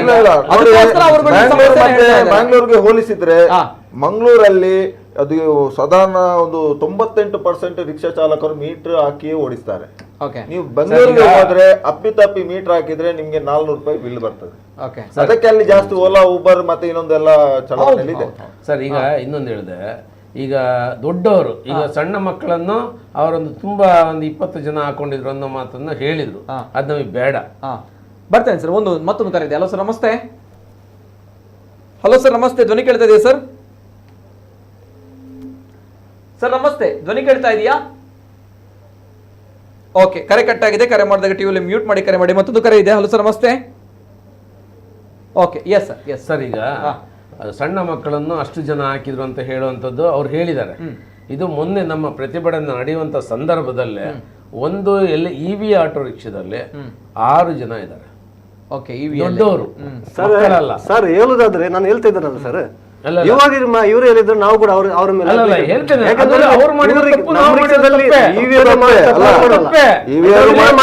ಮಾಡಿದ್ರು ತಪ್ಪೇ, ನಮ್ಮನ್ನು ಹೇಳಿಕ್ಕಿಲ್ಲ. ತಪ್ಪು ಮಾಡಿದಂತ ಇವ್ರು ನಮ್ಮನ್ನು ತೋರಿಸ್ಲಿ ಹೇಳಿಕ್ಕಿಲ್ಲ, ತೋರಿಸ್ತಾ ಇಲ್ಲ. ನನ್ನ ಕಣ್ಣಾರೆ ಇನ್ಸ್ಪೆಕ್ಟರ್ಗಳ ಎದುರಲ್ಲೇ ಮಾಡಿದಂತ. ಇನ್ಸ್ಪೆಕ್ಟರ್ ಏನ್ ಮಾಡಿದ್ರು? ಇನ್ಸ್ಪೆಕ್ಟರ್ ಅದನ್ನು ನಮ್ಮ ಪ್ರತಿಭಟನೆ ನೋಡಿ ಅವರನ್ನು ಕಳಿಸ್ಕೊಟ್ರು. ನೀನು ಅವರನ್ನೆಲ್ಲ ಇಳಿಸಿ ನೀವು ಹೋಗಪ್ಪ ಅಂತೇಳಿ ಕಳ್ಸಿಕೊಟ್ರು. ಇಲ್ಲ ಅಂತ ಹೇಳಿದ್ರು. ಅವ್ರು ಕೂಡ ಮಾನವೀಯತೆ ಮೆರೆದಿದ್ದಾರೆ. ಯಾರು? ಪೊಲೀಸರು. ಆಸ್ಪತ್ರೆಗೆ ಹೋಗ್ಲಿಕ್ಕಿತ್ತು ಅಂತೆ.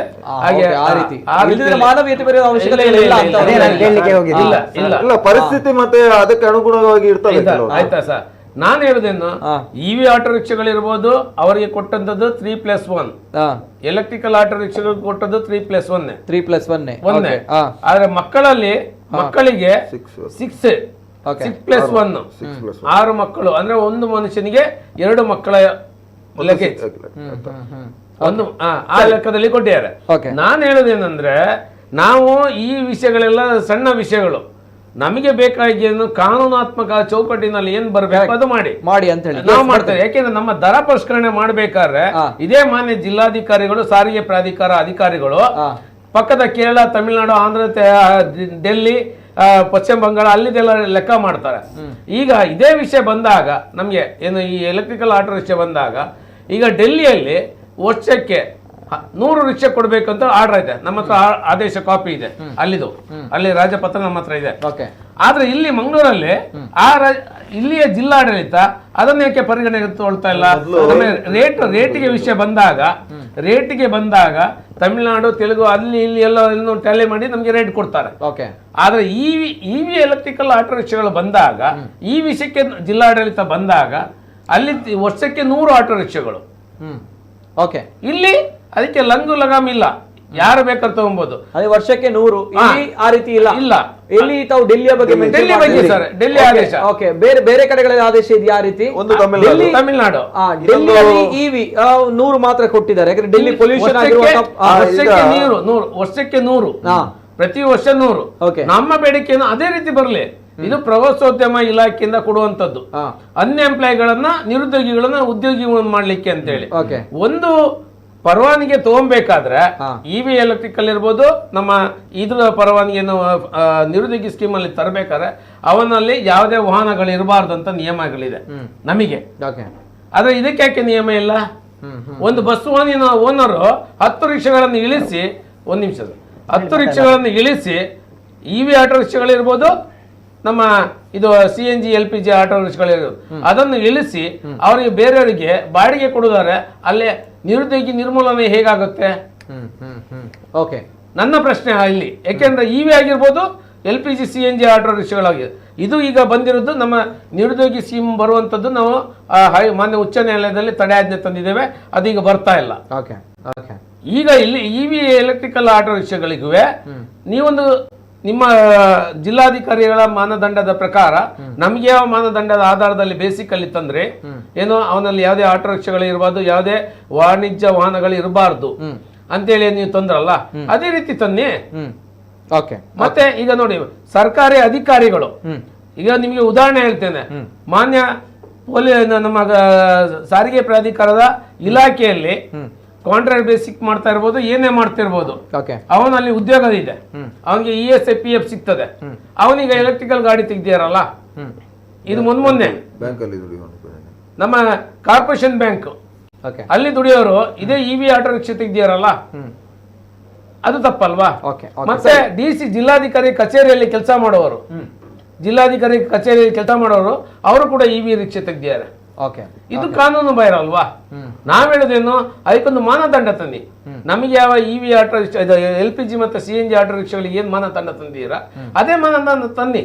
ಅವನು ನಿರುದ್ಯೋಗಿ ಆಗಿರ್ಬೇಕು, ಅವನಿಗೆ ಆರ್ಥಿಕ ವಾಸ ದೃಢೀಕರಣ ಪತ್ರ ಇರಬೇಕು, ಅವನಲ್ಲಿ ಯಾವುದೇ ಈ ರೀತಿ ಸೌಲಭ್ಯಗಳನ್ನ, ವಿನಾಯಿತಿಗಳನ್ನ ಕೊಟ್ಟಿರೋ. ಇನ್ನೊಂದು ಹೇಳ್ತೇನೆ, ನಮ್ಮ ಆತ್ಮೀಯರು ಹೇಳಿದ್ರು ಅದರಲ್ಲಿ 41,000 ಸಬ್ಸಿಡಿ ಸಿಗುತ್ತೆ ಅಂತ ನಮ್ಮ ಆತ್ಮೀಯರು ಹೇಳಿದ್ರು. ಆ ಸಬ್ಸಿಡಿ ಈಗ ನಾನು ಸಬ್ಸಿಡಿ ಪಡ್ಕೊಳ್ಳುವಂತ ಫಲಾನುಭವಿ ಆದ್ರೆ ಆ ಸಬ್ಸಿಡಿ ಹಣ ನನಗೆ ಬರಬೇಕು. ನನಗೆ ಬರ್ದಲೆ ನಮ್ಮ ಲೋನು ಅಂತಿಮ ಹಂತಕ್ಕೆ ಬಂದಾಗ ಆವಾಗ ಕೊಡುವಂಥದ್ದು. ಆದ್ರೆ ಇವಿ ಆಟೋ ರಿಕ್ಷಾಗಳಿಗೆ ನೀವು ನನ್ನ ಹೆಸರಿಗೆ ಬಂದ ತಕ್ಷಣ, ಗಾಡಿ ರಿಜಿಸ್ಟ್ರೇಷನ್ ಆದ ತಕ್ಷಣ ನಿಮ್ಮ ಅಕೌಂಟಿಗೆ ನನ್ನ ಸಬ್ಸಿಡಿ ಹಣ ಬರುತ್ತೆ, ಅವ್ರಿಗೆ ಹೋಗ್ತದೆ. ಅದು ಎಲ್ಲಿಗೆ ಹೋಗ್ತದೆ, ಯಾರ ಮುಖಾಂತರ ಹೋಗ್ತದೆ ಗೊತ್ತಿಲ್ಲ. ಈಗ ನಮ್ಮಲ್ಲಿ ಕೆಲವೊಂದು ಯೋಜನೆಗಳಿದಾವೆ, ಸರ್ಕಾರದ ಯೋಜನೆಗಳಿವೆ. ಆ ಯೋಜನೆಯಲ್ಲೇನು, ಈಗ ಆ ಇವಿ ಆಟೋ ತೆಗೆದುಕೊಂಡ್ರೆ ತಮಗೆ ಸಬ್ಸಿಡಿ ಸಿಗುತ್ತೆ. ಎಷ್ಟು ಸಿಗುತ್ತೆ ತಮಗೆ? 41,000 ಅಂದ್ರೆ ತಮ್ಮ 1,000 ಅಂತ ಹೇಳಲ್ಲ, ಅದರಲ್ಲಿ 383 ರೂಪಾಯಿ ಕಟ್ ಮಾಡಿದೆ ಅಂತ ಹೇಳಿದ್ರೆ ಸಾಧಾರಣ 40,000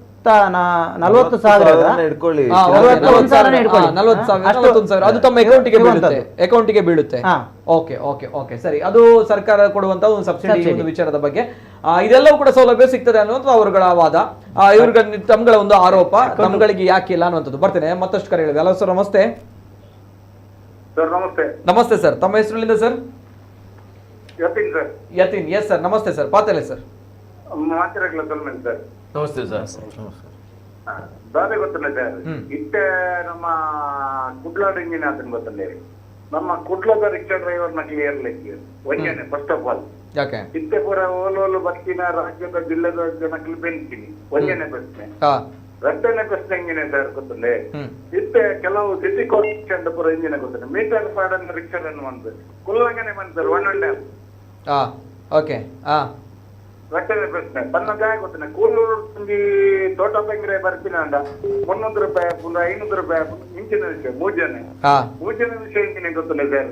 ಇತ್ತು ನಮ್ಮ ಎಲೆಕ್ಟ್ರಿಕ್ ರಿಕ್ಷಾ ಬೈದಿನತ್ತೆ ಐಕ್ ಪ್ರೈವೇಟ್ ಒಂದು ಪಬ್ಲಿಕ್ ಅಂದ ಗೊತ್ತವಡ ಅಂದ ಐಕ್ ಕಲ್ಲರ್ ಸರ್. ಕಲ್ಲರ್ದ ಇಂಜಿನ್ ಕಲ್ಲರ್ ಉಂಡು ಸರ್. ಇಜ್ಜಿ ಕಲ್ಲರ್ ಉಂಡು ಪನ್ಪಿನಿ ಪನಗೆ ಅವಂತಲೆ ವೀರುಂತಲೆ ಇತ ಕಾಸಗಿ ಆದಿತ್ತು ನಾಯ್ಕೋ ಕಲ್ಲರ್ ನೋಡಿ. ಈಗ ಈ ಇದರಲ್ಲಿ ಯಾವುದು ನಂಬರ್ ಪ್ಲೇಟ್ ಅಲ್ಲಿ ಬರುವಂತದ್ದು ಅದು ಎಲೆಕ್ಟ್ರಿಕ್ ಎಲ್ಲದಕ್ಕೂ ಸೇಮ್ ಬರುವಂತದ್ದು. ಓಕೆ, ಆದ್ರೆ ಸೇಮ್ ಬರುವುದಿಲ್ಲ. ಪ್ರೈವೇಟ್ ಗಾಡಿಗೆ ಎಲೆಕ್ಟ್ರಿಕ್ ಪ್ರೈವೇಟ್ ಗಾಡಿಗೆ ಹಸಿರು ಮತ್ತೆ ಬಿಳಿ ಬರುವಂತದ್ದು. ಹಸಿರು ಮತ್ತು ಬಿಳಿ. ಓಕೆ, ಅದು ಪ್ರೈವೇಟ್ ಆಗಿ, ಅದು ಪ್ರೈವೇಟ್ ಆಗಿರ್ತದೆ. ಓಕೆ, ಇದರಲ್ಲಿ ಹಳದಿ ಮತ್ತು ಹಸಿರು ಬರುವಂತದ್ದು. ಹಸಿರು, ಹಳದಿ ಮತ್ತು ಹಸಿರು ಬರುವಂತದ್ದು. ಎಲೆಕ್ಟ್ರಿಕಲ್ ವೆಹಿಕಲ್ ಬರುವ ಮುಂಚೆ ಸರ್ ಅದು ಸಾರ್ವಜನಿಕ. ಹಳದಿ ಬಂದ್ರೆ ಸಾರ್ವಜನಿಕ, ಬಿಳಿ ಬಂದ್ರೆ ಪ್ರೈವೇಟ್. ಅವ್ರ ನಮ್ಮ ಆತ್ಮೀಯರು ಹೇಳಿದಾಗೆ ತಾವು ತಮ್ಮ ಮಾಧ್ಯಮ ಮುಖಾಂತರ ನಿಮ್ಮಲ್ಲಿ ವಿನಂತಿ ಮಾಡ್ತೇನೆ, ನಾಳೆ ನೀವು ಸರ್ವೆ ಮಾಡಿ. ಕರೆಕ್ಟ್. ಯಾಕೆಂದ್ರೆ ಇವಿ ಆಟೋ ರಿಕ್ಷಾಗಳಲ್ಲಿ ಎಷ್ಟೋ ಆಟೋ ರಿಕ್ಷಾಗಳಲ್ಲಿ ಅವರು ಹೇಳಿದಾಗೆ ಹಸಿರು ಮತ್ತೆ ಹಳದಿ ಇರಬೇಕು, ಅದು ಸಾರ್ವಜನಿಕ ಸೇವೆಗೆ. ಇದು ಹಸಿರು ಮತ್ತೆ ಬಿಳಿ ಬಣ್ಣ ಇದೆ, ಕೆಲವು ಆಟೋ ರಿಕ್ಷಾಗಳಲ್ಲಿ ಇವೆ, ಅದು ಪ್ರೈವೇಟ್. ಅವ್ರಿಗೆ ಬೇಕು, ಅವರ ಕಂಪ್ಲೇಂಟ್ ಮಾಡಿ ನೀವು. ನಾವು ನೋಡ್ಲಿಲ್ಲ, ನಾವು ಅದನ್ನು ನೋಡ್ಲಿಲ್ಲ. ಈಗ ನೀವು ಅದಕ್ಕೆ ಹೇಳಿದ್ರೆ ನಿಮಗೆ ನೋಡಿದೀರಾ, ನೀವು ಅದ್ರ ಮೇಲೆ ಕಂಪ್ಲೇಂಟ್ ಮಾಡಿ, ನಾವು ಸಹಕರಿಸ್ತೇವೆ ನಿಮ್ ಜೊತೆ. ಸರ್, ನಮ್ಮಿಬ್ಬರ ಮಾತು ಕೇಳಬೇಡಿ, ನಮ್ಮಿಬ್ಬರ ಮಾತು ಕೇಳಬೇಡಿ, ನಮ್ಮಿಬ್ಬರ ಮಾತು ಕೇಳಬೇಡಿ. ತಮ್ಮ ಮಾಧ್ಯಮ ಮುಖಾಂತರನೇ ಸರ್ವೆ ಮಾಡಿ. ಓಕೆ, ಕರೆಕ್ಟ್ ನೋಡೋಣ. ಸರ್ವೆ ಮಾಡಿ. ಸರ್ವೆ ಮಾಡಿದಾಗ ತಾವೇ ಅಲ್ಲಿ ಸತ್ಯ ಎಷ್ಟಿದೆ ಅಸತ್ಯ ಎಷ್ಟಿದೆ ಅಂತ ತಮಗೆ ಗೊತ್ತಾಗ್ತದೆ. ಸತ್ಯ. ಮತ್ತೆ ಈಗ ತಾವು ನಮ್ಮ ಮಾಧ್ಯಮ ಮಿತ್ರದ ಇವರಲ್ಲಿ ಮಾತಾಡ್ತಾ ಇದ್ದಾರೆ, ನಮ್ಮ ಸಾರ್ವಜನಿಕರು ಅವರು ಮಾತಾಡಿದ್ದಾರೆ. ಆ ಮಾತಿಗೆ ನಾವು ಕಟ್ಟ ವಿರೋಧಿ. ಓಕೆ, ಅವ್ರೇನ್ ಹೇಳ್ತಾರೆ ಅದಕ್ಕೆ ನಾವು ಒಪ್ಕೊಳ್ತೇವೆ. ಯಾರು ಮಾಡಿದ್ದಾರೆ ಅವ್ರಿಗೆ ನಂಬರ್ ಪ್ಲೇಟ್ ಇದೆ, ಆ ನಂಬರ್ ಪ್ಲೇಟ್ ಕುಡ್ಕೊಂಡು ಅಲ್ಲೇ ಹತ್ರದಲ್ಲಿರೋ ಈಗ ಬೇಡ ಅವ್ರ ಮೊಬೈಲ್ ಅಲ್ಲೇ 112ಗೆ ಫೋನ್ ಮಾಡಿದ ತಕ್ಷಣ ಪೊಲೀಸ್ ಇಲಾಖೆ ಬರ್ತಾರೆ, ಅವ್ರ ಮೇಲೆ ಕ್ರಮ ತಗೊಳ್ಳಿ. ಕರೆಕ್ಟ್. ನಾವು ಅದಕ್ಕೆ ವಿರೋಧ ಮಾಡಿ. ಈ ರೀತಿ ಬರುವಂತದ್ದು ಸರ್, ಇದು ಈ ರೀತಿ ಬರುವಂತದ್ದು. ಓಕೆ, ಇದು ನಮ್ಮ ಇದಕ್ಕೆ ಬರುವಂತದ್ದು ಯಾವುದು, ಸಾರ್ವಜನಿಕವಾಗಿ ಬರುವಂತದ್ದು. ಓಕೆ, ಎಸ್ ಸರ್, ಅದೊಂದು ಸೆಂಡ್ ಮಾಡಿ ಸರ್ ನನಗೆ. ಮಾಡ್ತೇನೆ ಸರ್. ಈ ರೀತಿ ಈಗ ಮತ್ತೊಂದು ಕರೆ ಇದೆ. ಹಲೋ ಸರ್, ನಮಸ್ತೆ. ಸರ್ ನಮಸ್ತೆ ಸರ್, ತಮ್ಮ ಹೆಸರು ಸರ್? ಓಕೆ, ಎಸ್ ಸರ್, ಪಲ್ಲೆ ಸರ್. ಇಂಜಿನ ಬರ್ತದೆ ಗೊತ್ತದೆ. ಇತ್ತೆ ಎಲೆಕ್ಟ್ರಿಕ್ ಆಟೋ ಬರ್ಪುನದು ಒಂಜಿ ದುಂಬು ಮೊಕುಲು ಮಕ್ಕಳ ಮಂತೊಂದು ಇತ್ತೇರು ಚೈನಾ ಆಟೋ ಅಂದು. ಆ ಟೈಮ್ ಎಲೆಕ್ಟ್ರಿಕ್ ಆಟೋ ರೂಟ್ ಕು ಬಂದಾಗ ಪ್ರತಿಭಟನೆ ಮಂತ್ರಿ. Okay, first of all one question ರದ್ದನ ತಾತ ಪಣದಿಲ್ಲ. ಇದು ಎಲೆಕ್ಟ್ರಿಕ್ ಮಸ್ತ್ ಆಟೋ ಬರ್ತದೆ. ಯಾನ್ ಅಕ್ಲೇನು ದೂರ ನತ್ತು ಅಕ್ಲಮೆಟ್ ಎಂಕ್ಲೆ ಗ್ರಜ್ಜಿಲ ಅಕ್ಕಲ ಬೆನ್ಪುನ ಅಕ್ಲೆ ಎಂಕಲ ಬೆನ್ಪುನ ಅಕ್ಲೆ ಅಂಚೆ ಇತ್ತ ಓಟ ಜಾಸ್ತಿ ಒಂದು ಬಂದಾಗ ಮಕ್ಕಳು ಹೋರಾಟ ಮಂತೊಂದಿಲ್ಲೇರು. ಇದು ಬೈದಿನ ಇಂಚಿನೆಗೋಸ್ಕರ ಸೆಂಟ್ರಲ್ ಗವರ್ಮೆಂಟ್ ನಮಗ್ ಕೊಡ್ತೀವಿ ಫ್ರೀ ಪರ್ಮಿಟ್ ಓಟ ರನ್ ಮಂತ್ಲಿ ಬಂದ್ ಬೈದನು. ಇಲ್ಲೇಟ್ ಮಸ್ತ್ ವಿದ್ಯಾವಂತಿನಗಳು ಮಸ್ತ್ ಕಲ್ತಿನ educated people are working of the auto. ಉದ್ಯೋಗ ಪಾಪ ಕಲ್ತದಕ್ಲೆ ಒಂದೇಟು ಕೆಲಸ ಮಂತೊಂದಿಲ್ಲೇರು. ಮಕ್ಕಳು ಒಂಜಿ ಟೈಮ್ ಪಾರ್ಕಿಂಗ್ ಒಂಥರ ಬಲ್ಲಿ ಮಾಡೋದು ಭಾರಿ ಪ್ರತಿಭಟನೆ ಮಾಡ್ತಾರೆ, ಗಲಾಟೆ ಮಾಡ್ತಂದಿರ್ತೇವೆ. ಆಮೇಲೆ ಎಲೆಕ್ಟ್ರಿಕ್ ಓಟದప్పుడు ಭಾರಿ ಐನ ಸೈಜ್ ಒಂದು ಬೇಲೆ ಮಂತೊಂದು ಇತ್ತೇವೆ. ಇನಿ ಎಲೆಕ್ಟ್ರಿಕ್ ಓಟ ರಾತ್ರಿಗೆ 12 ಗಂಟೆ ಓಟ ರನ್ ಆಪುನೇರ್ನ ಎಲೆಕ್ಟ್ರಿಕ್ ದಾಕಲ್ಲ. ಬಸ್ ಸ್ಟ್ಯಾಂಡ್ ಒಂಥರ ಬಲ್ಲಿ ಬಂತೇರು, ಅವನು ಒಂಥರ ಬಲ್ಲಿ ಮೂಲ ಒಂಥರ ಮಕ್ಕಳು ಇಂಚಿನ ಕಾಂಡೆಡ್ 7 ಗಂಟೆ 8 ಗಂಟೆ ಮಕ್ಕಳ ಬೆಂದಿದ್ದು ಹೋದ ಎಲೆಕ್ಟ್ರಿಕ್ ಓಟ ಬೆಂಗ್ಳೂರು ರಾತ್ರಿ ಬೋರ್ಡ್ ಎಲ್ಲ ಮೀದೆ ಚೆಕ್ ಮಾಡ್ಕೊಳ್ಳಿ ರಾತ್ರಿ. ಪಾಪಗಳು ಕಷ್ಟಡ್ ದೆತ್ತದು ಆ ಲೋನ್ ಕೊಟ್ಟಗೋಸ್ಕರ ಬೆಂಪೇರಿ ರಾತ್ರಿ okay okay okay yes sir okay ಈಗ ಒತ್ತಡ ಪೋತುಲೆ ಥ್ಯಾಂಕ್ ಯು ಎಸ್ ಸರ್ ಹೋರಾಟ ಮಂತಂದಲ್ಲಿ ಎಲೆಕ್ಟ್ರಿಕ್ ಕೋಟ ಬರ್ರೆ ಬಲ್ಲಿ ಬಂತು ಓಕೆ ఇంకలు ಹೋರಾಟ ಬಂತಂದು ಪುನಃ ಅಕ್ಕಲು ಬರೋಚ್ಚಿ ಬಂದತ್ತು ಈ ಅವನ್ ತಪ್ಪಿನ್ನೊಚ್ಚಿ ದದಾ ಈ ತಪ್ಪದೇನೊಚ್ಚಿ ಎಂಕ್ಲೆ ಉಪ್ಪುನ ನಿಯಮದ ದಂಡ ಅವನ್ ಅಕ್ಲೆಗ್ಲ ಕನ್ನಲೆ ಬಂದ ಎಂಕಲ ಹೋರಾಟ ನಿಖಲ ಹೋರಾಟಡು ಅವ್ಳು ಪಂತೇರು ದಾದಾ ಪಂಡ ಎಲೆಕ್ಟ್ರಿಕ್ ರಿಕ್ಷಾಗಳು ಮಂಗಳೂರಿಗೆ ಬರಲೇಬಾರದು ಅನ್ನೋದನ್ನು ಪಂತೇರು ಮಾತಾಡು ಸರ್ ಇರ್ನ ತಪ್ಪು ಭಾವನೆ ಓಕೆ ತಪ್ಪು ಕಲ್ಪನೆ ಧನ್ಯವಾದಗಳು ಮತ್ತೊಂದು ಕರೆ ಇದೆ. ಹಲೋ ಸರ್ ನಮಸ್ತೆ. ಸರಿ ಹಲೋ ಸರ್ ನಮಸ್ತೆ. ಸರ್ ನಮಸ್ತೆ, ಧ್ವನಿ ಕೇಳ್ತಾ ಇದೆಯಾ ಸರ್? ಓಕೆ, ಕರೆ ಕಟ್ಟ ಇದೆ. ಈಗ ಡಿಸಿ ಅವರು ಏನ್ ಹೇಳಿದ್ರು ಅನ್ನುವಂಥದ್ದು, ಯಾಕೆ ಇದು ನಮ್ಗಳಿಗೆ ಮಾಡ್ಲಿಕ್ಕೆ ಕಷ್ಟ ಅನ್ನುವಂಥದ್ದು ಡಿಸಿ ಅವರು ಹೇಳಿದಂತಹ ಮಾತು ಒಂದ್ಸಲ ನೋಡ್ಕೊಂಡು ಬನ್ನಿ. ಅವಾಗ ತಮ್ಗಳಿಗೆ ಯಾಕೆ ಈ ಒಂದು ಕಾನೂನಿನಲ್ಲಿ ಅಥವಾ ಈ ಒಂದು ವಿಚಾರದಲ್ಲಿ ಯಾಕೆ ಬಹಳಷ್ಟು ಗೊಂದಲಗಳಿದೆ ಅಂತ ಬಂದಾಗ ಎಸ್ ನೋಡ್ಕೊಂಡು ಈ ಆದೇಶದಲ್ಲಿ ಕ್ಲಿಯರ್ ಆಗಿ ಹೇಳಿರುವಂಥದ್ದೇನು, ಕಾನೂನು ಕೆಳಗಡೆ ಇವರಿಗೆ ರೆಸ್ಟ್ರಿಕ್ಟ್ ಮಾಡಲಿಕ್ಕೆ ಅವಕಾಶ ನಮ್ಮಲ್ಲಿ ಇಲ್ಲ. I am not empowered as per act. ಅವ್ರು ಏನು ಕೇಳಿದ್ದಾರೆ ಅದು ಸರಿ ಇದೆ, ಅದನ್ನು ಹೈಕೋರ್ಟು ಸಹ ಎತ್ತಿ ಹಿಡಿದಿದೆ. ಆ ಕಾರಣದಿಂದ ಮತ್ತೆ ಈಗ ಇವರು ಬೇಡಿಕೆ ಪ್ರಕಾರ ಮಾಡಬೇಕಂತ ಹೇಳಿದರೆ ಹಿಂದಿನ ಏನು ತಳ್ಳಿ ಹಾಕಿದ್ದಾರೆ ಆದೇಶ, ಅದೇ ಆದೇಶನ ನಾವು ಪುನಃ ಮಾಡಬೇಕು. ಆ ಆದೇಶ ತಳ್ಳಿ ಹಾಕಲಾಗಿದೆ ಹೈಕೋರ್ಟಿಂದ. So there is no basis for redoing the same thing, there is no logic for that. So ಆ ಬೇಸಿಸಲ್ಲಿ ನಾವು ಅದನ್ನು ಮಾಡಿರುವಂಥದ್ದು. ಇದು ಇಲ್ಲಿ ಅಂತಲ್ಲ. ಈಗ ಇದು ಯಾವ ರೀತಿ ನನ್ನ ಒಂದು ವಿನಂತಿ ಏನಂದರೆ, ಯಾವುದು ದಕ್ಷಿಣ ಕನ್ನಡದಲ್ಲಿ ಮಾತ್ರ ಈ ಆಟೋ ರಿಕ್ಷಾಗೆ ಫೇವರ್ ಆಗಿ ಏನೋ ಒಂದು ಹೊಸದಾಗಿ ಆದೇಶ ಮಾಡಿದ್ದೀವಿ ಅನ್ನುವಂಥ ಒಂದು ಒಂದು ಒಂದು ಬಿಂಬ ಒಂದು ಮಾಡುವಂಥದ್ದು ತಪ್ಪು. ಯಾಕಂತ ಹೇಳಿದರೆ ಯಾವ ಕರ್ನಾಟಕದಲ್ಲಿ at least let's not take about the country, whole ಕಂಟ್ರಿಯಲ್ಲಿ ರೆಸ್ಟ್ರಿಕ್ಷನ್ ಇಲ್ಲ, because it's a central government exemption. ನಮ್ಮ ಕರ್ನಾಟಕದಲ್ಲಿ ಯಾವುದೇ including Bangalore there is no place where there is a restriction for ಈ ಆಟೋ, ಬಿಕಾಸ್ ಅದನ್ನು ಹೇಳಿದಂಗೆ ಕಾನೂನಲ್ಲೇ ಅದಕ್ಕೆ ಅವಕಾಶ ಇಲ್ಲ. ಈ ವಲಯ ಅನ್ನುವಂಥದ್ದು ಆರ್ ಇಲ್ಲಿ ಬರಬೇಕು, ಇಲ್ಲಿ ಇವ್ರನ್ನ ಬಿಡಬೇಕು ಬಿಡಬಾರ್ದು ಅನ್ನೋಂಥ ರೆಸ್ಟ್ರಿಕ್ಷನ್ ಕರ್ನಾಟಕದಲ್ಲೂ ಸಹ ಎಲ್ಲಿಯೂ ಸಹ ಇಲ್ಲ. ದಕ್ಷಿಣ ಕನ್ನಡದಲ್ಲಿ ಸ್ಪೆಷಲ್ ಪ್ರೊವಿಷನ್ ಯಾರಿಗೂ ಮಾಡಿಕೊಟ್ಟಿಲ್ಲ. ದಕ್ಷಿಣ ಕನ್ನಡದಲ್ಲಿ ಸ್ಪೆಷಲ್ ಪ್ರೊವಿಷನ್ ಆಗಿ ಆಗಿರುವಂಥ ಒಂದು ಆದೇಶ ಹೈಕೋರ್ಟಿಂದ ತಳ್ಳಿ ಹಾಕಲಾಗಿದೆ. ಅದನ್ನು ಪುನಃ ಇಶ್ಯೂ ಮಾಡಲಿಕ್ಕೆ ಕೇಳುವಂಥದ್ದಕ್ಕೆ ನಮಗೆ ಕಾನೂನು ಮುಖಾಂತರ ಇಲ್ಲ. ಇಷ್ಟೇ. The matter is very simple. Nothing new specific exemption is not been given for Dakshina Kannada in terms of auto rickshaw, ಈ auto rickshaws. The national level exemption which was been given was temporarily stopped by a specific order which has been removed by High Court. The demand is to reissue that order, that we cannot do ಅನ್ನುವಂಥದ್ದನ್ನು ನಾವು ತಿಳಿಸಿ. ಇಷ್ಟೇ ಇದರಲ್ಲಿ ಇರುವಂಥ ವಿಚಾರ. ಈ CNG ಮತ್ತು LPG ಇರುವಂಥವ್ರಿಗೆ ಆ ಒಂದು ಆದೇಶ ಕೆಳಗಡೆ ಏನು ಇದೆ, ವಲಯ 1 ವಲಯ 2 ಅಂತ ಇದೆ, ಅದು ನಾವು ಇಂಟ್ರೊಡ್ಯೂಸ್ ಮಾಡಿರೋದಲ್ಲ. ಇದು 93-94 ಇದೆ. ಅದನ್ನು ಈಗ ಪ್ರಶ್ನೆ ಮಾಡೋದಾದರೆ, ಅದನ್ನು ಚರ್ಚೆ ಮಾಡೋದಾದರೆ ಮುಕ್ತವಾಗಿ ಚರ್ಚೆ ಮಾಡಲಿಕ್ಕೆ ನಾವು ಅವಕಾಶ ಮಾಡಿ ಕೊಡ್ತೇವೆ. ಈಗ ಅವ್ರದ್ದು ಏನು ಬೇಡಿಕೆ ಇದೆ ಅದನ್ನು ನಾವು 5ನೇ ತಾರೀಕು ಮೀಟಿಂಗ್ ಮಾಡಬೇಕು ಅಂತ ಅವ್ರ ಡೇಟನ್ನು ಸ್ಪೆಸಿಫೈ ಮಾಡಬೇಕು ಅಂತ ಹೇಳಿದ್ದಾರೆ. 5ನೇ ತಾರೀಕು we will fix, we will discuss this thing. Okay, yes, ಇದು ಜಿಲ್ಲಾಧಿಕಾರಿಯವರ ಮಾತುಗಳು. ಅಂದ್ರೆ ಇದು ಏಕಪಕ್ಷೀಯವಾಗಿ ನಿರ್ಧಾರವನ್ನು ತೆಗೆದುಕೊಳ್ಳಲಾಗಿದೆ RTO ವಿಚಾರವಾಗಿ, ಜೊತೆಗೆ ಕೇಂದ್ರ ಸರ್ಕಾರದ ಈ ಒಂದು ನಿಲುವಿನ ವಿಚಾರವಾಗಿ. ಸೊ ಹಾಗಿದ್ದಾಗ ನಮ್ಗಳನ್ನ ದೂರ ಇಟ್ಟಿದ್ದಾರೆ ಅನ್ನೋದು ತಮ್ಗಳ ಒಂದು ಆರೋಪ, ತಮ್ಗಳ ಒಂದು ಆರೋಪ ಅಲ್ಲ ಸರ್. ಯಾಕೆಂದ್ರೆ ಮಾನ್ಯ ಜಿಲ್ಲಾಧಿಕಾರಿಗಳು ಮಾನ್ಯ ಉಚ್ಚ ನ್ಯಾಯಾಲಯ ಆದೇಶ ಮಾಡಿದ ಮೇಲೆ ನಮಗೆ ಜನವರಿ ಅಂತ್ಯಕ್ಕೆ ನಮ್ಗೊಂದು ಸಭೆ ಕರೆದ್ರು. ಆಗ ಕಂಪನಿಗಳ ಪರವಾಗಿ ಕೂಡ ಅಡ್ವೊಕೇಟ್ ಬಂದಿದ್ರು, ನ್ಯಾಯವಾದಿಗಳು ಬಂದಿದ್ರು, ನಮ್ಮ ನ್ಯಾಯವಾದಿಗಳು ಬಂದಿದ್ರು. ಆ ಎಲ್ಲ ಆರ್ಗ್ಯುಮೆಂಟ್ ಆದ ಮೇಲೆ, ಚರ್ಚೆಗಳೆಲ್ಲ ಸಂಪೂರ್ಣ ಆದ ಮೇಲೆ ಆಗ ಜಿಲ್ಲಾಧಿಕಾರಿಗಳು ಹೇಳ್ತಾರೆ, ನಾನು ನಿಮಗೆ ಪುನಃ ಸಭೆ ಕರಿತೇನೆ, ಅಂತಿಮ ಸಭೆ ಕರೆದು ನನ್ನ ನಿರ್ಧಾರವನ್ನು ಹೇಳ್ತೇನೆ ಅಂತ ಹೇಳಿದ್ರು. ಅವರು ಸಭೆ ಕರೆದಿದ್ರಾ? ಸಭೆ ಕರೆದಿಲ್ಲ. ಕರೀಲಿಲ್ಲ. ಜನವರಿಯಲ್ಲಿ ಸಭೆ ಕರೆದಿದ್ರು, ಅದೇ ಲಾಸ್ಟ್, ಅದೇ ಫಸ್ಟ್. ತದನಂತರ ಕರೀಲಿಲ್ಲ. ಇವರೇ ಜಿಲ್ಲಾಧಿಕಾರಿ ಅವರು. ಆಮೇಲೆ ಈಗ ಜಿಲ್ಲಾಧಿಕಾರಿಗಳು ಹೇಳ್ತಾ ಇದ್ದಾರೆ ಎಂತ, ವಲಯವನ್ನು 93ರಲ್ಲಿ ಮಾಡಿದ್ರು ಅಂತೇಳಿ. ದಟ್ ಇಸ್ ನಾಟ್ ಅದಲ್ಲ, ಅದು 2005 ಮತ್ತೆ 6ರಲ್ಲಿ ಆದಂತ ನೋಟಿಫಿಕೇಶನ್. ಅದು 93ರಲ್ಲಿ ಆದದ್ದಲ್ಲ, ಅದು ಸತ್ಯ ಅಲ್ಲ. ಜಿಲ್ಲಾಧಿಕಾರಿಗಳು ಹೇಳಿದಂತ ನಮ್ಮ ಹತ್ರ ನೋಟಿಫಿಕೇಶನ್ ಇದೆ ಇಲ್ಲಿ ನೋಟಿಫಿಕೇಶನ್ ಇದೆ. ಈ ನೋಟಿಫಿಕೇಶನ್ ಮಾಡ್ಲಿಕ್ಕೆ ಮಾನ್ಯ ಜಿಲ್ಲಾಧಿಕಾರಿ ಆಗಿರ್ಬೋದು, ಸಾರಿಗೆ ಪ್ರಾಧಿಕಾರ ಆಗಿರ್ಬೋದು ಮುಂದೆ ಬಂದಿರಲಿಲ್ಲ. ಇದನ್ನು ನಾವು 2023ರಲ್ಲಿ ಆದೇಶ ನೋಟಿಫಿಕೇಶನ್ ಮಾಡಿಸಿದ್ದೇವೆ. ಈ ಆದೇಶವನ್ನು 2023ರಲ್ಲಿ ನಾವು ಗೆಜೆಟಿಂಗ್ ನೋಟಿಫಿಕೇಶನ್ಗೆ ನಾವು ಮೈಸೂರು ಅಲ್ಲಿ ಎಲ್ಲ ಬೆಂಗಳೂರಿಗೆಲ್ಲ ಓಡಾಡಿ ನಾವು ಮಾಡಿಸಿದ್ದೇವೆ. ಅವ್ರು ಯಾಕೆ ಮುಂದೆ ಬರಲಿಲ್ಲ? ಹಾಗಾದ್ರೆ ಅವ್ರು ಹೇಳಿದ ಮಾತು ಸುಳ್ಳು ಅಲ್ವಾ? ಹಾಗಾದ್ರೆ ಇಲ್ಲಿ ಉಂಟಲ್ಲ, ನನ್ನ ಹತ್ರ ಇರೋದು ಸುಳ್ಳು ಬಿಡಿ, ನಮ್ಮ ಹತ್ರ ಇರುವಂತದ್ದು ಸುಳ್ಳು. ಅಲ್ಲೇ ಪೊಲೀಸ್ ನಮ್ಮ ACP ಕಚೇರಿಯಲ್ಲಿದೆ, ಅಲ್ಲಿಂದ ತರ್ಸ್ಕೊಂಡು ನೋಡ್ಲಿ. ವಲಯ 1 ವಲಯ 2 ಯಾವಾಗ 93ರಲ್ಲಿ ಮಾಡಿದ್ರು ಅಲ್ಲ 2005 ಮತ್ತು 6ರಲ್ಲಿ ಮಾಡಿದ್ದಂತೇಳಿ DC ಅವ್ರು ನೋಡ್ಕೊಳ್ಳಿ. ಈಗ DC ಅವರು ಜನವರಿಯಲ್ಲಿ ಮೀಟಿಂಗ್ ಮಾಡಿದ್ರೆ ತದನಂತರ ತಮ್ಮಗಳಿಗೆ ಗಮನಕ್ಕೆ ತರಲಿಲ್ಲ, ಇಲ್ಲಿವರೆಗೂ ತರಲಿಲ್ಲ.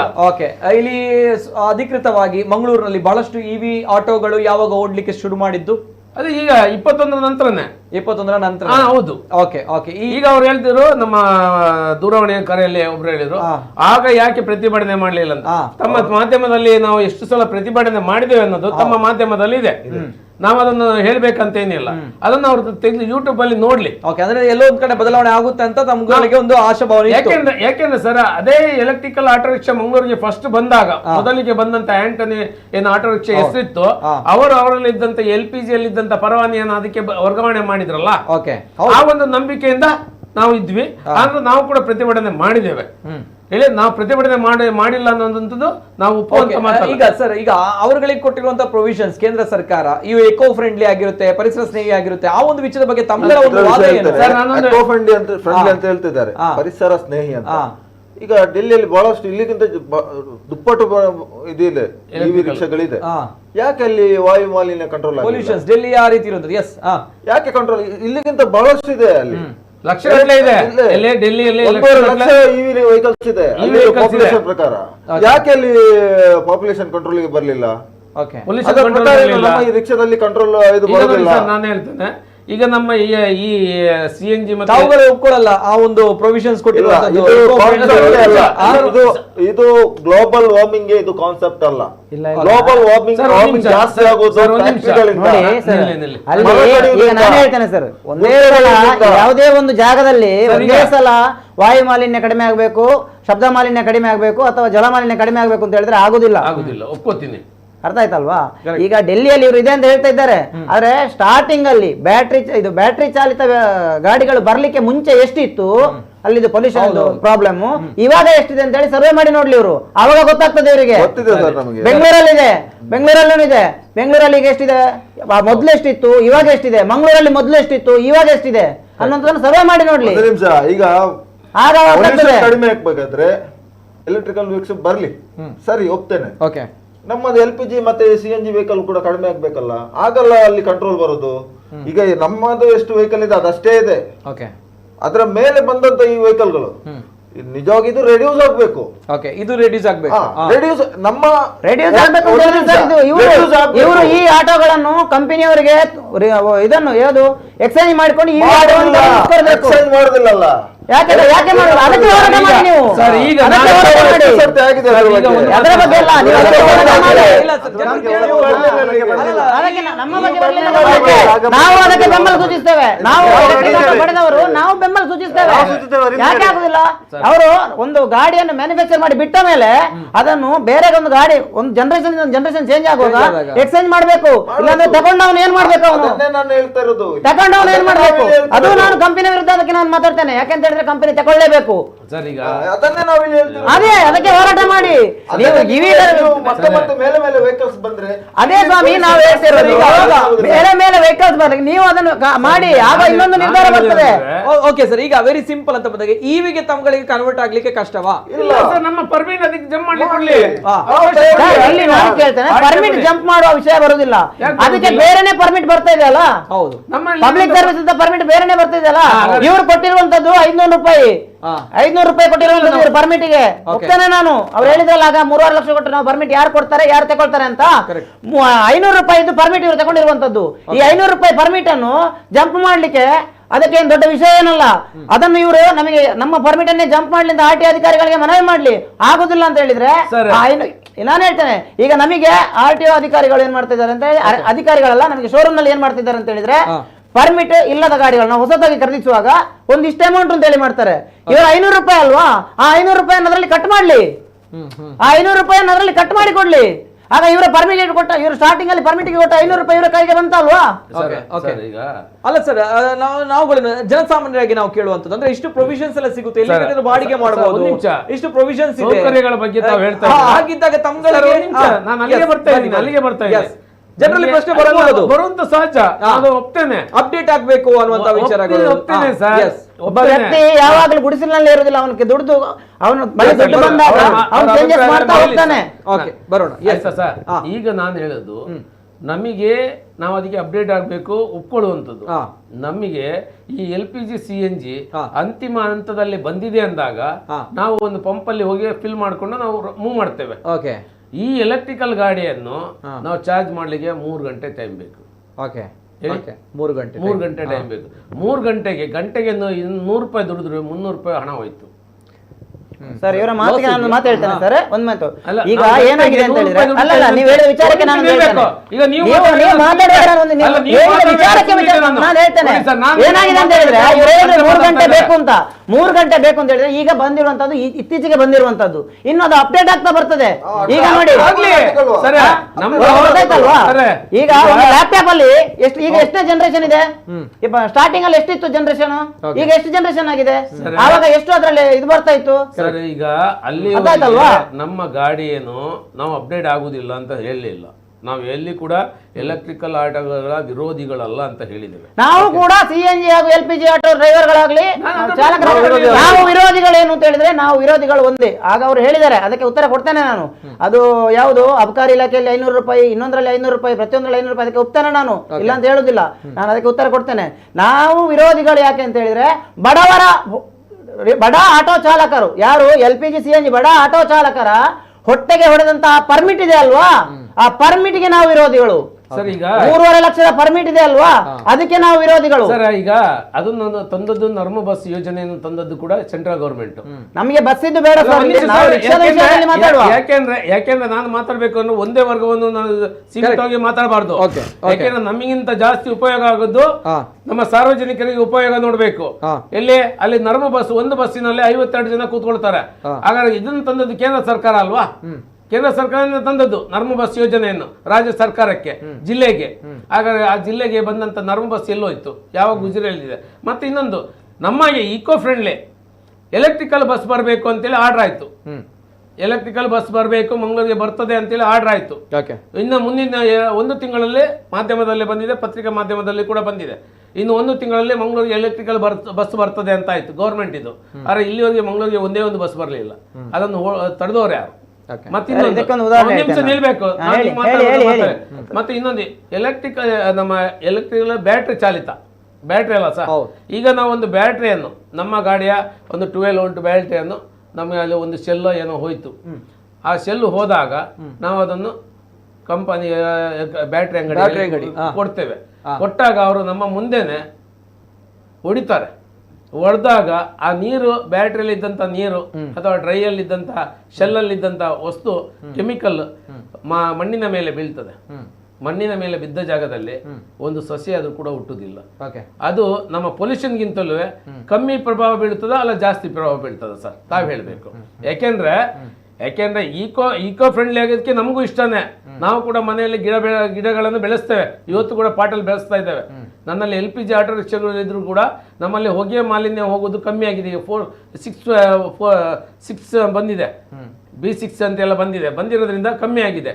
ಆದ್ರೆ ಈ KSRTC ಬಸ್ ಮತ್ತೆ ಬಾಕಿದ್ರಲ್ಲಿ ಇದೇ ನಮ್ಮ ಹಂಪನಕಟ್ಟೆಯಿಂದ ಲೈಟ್ ಹೌಸ್ ಹತ್ತುವ ಜಾಗದಲ್ಲಿ ಎಷ್ಟು ಪೊಲ್ಯೂಷನ್ ಹೋಗ್ತದೆ, ಅದರಲ್ಲಿ ಹೋಗುವಂತ ಹೊಗೆ ಸಾಮರ್ಥ್ಯ ಎಷ್ಟಿದೆ, ಅದು ಯಾಕೆ ಆಗುದಿಲ್ಲ? ಅದನ್ನ ಯಾಕೆ ಬದಲಾವಣೆ ಮಾಡ್ಲಿಕ್ಕೆ ಬಿಡ್ತಾ ಇಲ್ಲ? ಅದು ಮಾಡ್ಲಿ. ಈಗ ಈಕೋ ಫ್ರೆಂಡ್ಲಿ ಆಗೋದು ನಮ್ಗೆ ಇಷ್ಟ, ನಾವು ಒಪ್ಕೋತೀನಿ. ಎಲ್ಲ ಬದಲಾಗಬೇಕು. ಮನೆ ಜಿಲ್ಲಾಧಿಕಾರಿಗಳು ಬದಲಾಗ್ಲಿ, ಅವರ ಕಾರನ್ನು ಈಕೋ ಫ್ರೆಂಡ್ಲಿ ಮಾಡ್ಲಿ, ಆಗ್ಬೇಕು. ಯಾಕೆಂದ್ರೆ ಸರ್ಕಾರದಿಂದ ಬರುವಂತ ಯೋಜನೆ, ಸರ್ಕಾರ ನಾನು ಇಂಥ ಯೋಜನೆ ತಂದಿದ್ದೇನೆ ಅನ್ನೋದನ್ನು ಜನಸಾಮಾನ್ಯರಿಗೆ ಮುಟ್ಟಿಸುವ ಮೊದಲು ನಾನು ಈಕೋ ಫ್ರೆಂಡ್ಲಿ ಆಗಿದೆ ಅನ್ನೋದನ್ನು ಅವ್ರು ತೋರಿಸ್ಬೇಕು. ಜನನಾಯಕರು ತೋರಿಸ್ಬೇಕು. ಆ ಜನನಾಯಕರು ಇಲ್ಲಿವರೆಗೂ ಯಾವುದೇ ಈಕೋ ಫ್ರೆಂಡ್ಲಿ ಗಾಡಿ ತೆಗೆದಿಲ್ಲ. ನಮ್ಮನ್ನಾಳುವಂಥ ಸರ್ಕಾರದವರು ಯಾರು ಕೊಡ್ತಿದ್ದಿಲ್ಲ. ನಮ್ಮನ್ನಾಳುವಂಥ ಜಿಲ್ಲಾಧಿಕಾರಿ ಆಗಿರ್ಬೋದು, ಸಾರಿಗೆ ಪ್ರಾಧಿಕಾರಿ ಆಗಿರ್ಬೋದು, ಮಹಾನಗರ ಪಾಲಿಕೆ ಕಮಿಷನ್ ಆಗಿರ್ಬೋದು, ಯಾವುದೂ ತೆಗ್ದಿಲ್ಲ. ಯಾಕೆ ಅವ್ರಿಗೆ ಈಗೋ ಫ್ರೆಂಡ್ಲಿ ಬೇಡವಾ? ಅವ್ರು ವರ್ಷಕ್ಕೊಂದ್ಸಲ ವನಮಹೋತ್ಸವ ಅಂತೇಳಿ 1000 ಗಂಟೆ ಗಿಡ ನೆಡ್ತಾರಲ್ಲ, ಅದು ಬದುಕಿದೆ ಸತ್ತಿದೆ ಅಂತ ಮರುದಿವ್ಸ ಹೋಗಿ ನೋಡ್ತಾರಾ ಹೇಳಿ? ಯಾಕೆಂದ್ರೆ ನಾವು ಒಬ್ಬರನ್ನು ಬೆರಳು ಮಾಡಿ ತೋರಿಸುವ ಮೊದಲು ಈ 4 ಬೆರಳು ನಮ್ಮನ್ನು ತೋರಿಸ್ತಾ ಅಂತ ಮಾನವೀಯತೆ ಪ್ರಜ್ಞಾನ ಅವರಲ್ಲಿ ಇರ್ಬೇಕಲ್ಲ. ಯಾಕೆ ಅವರಲ್ಲಿ ಇಲ್ಲ?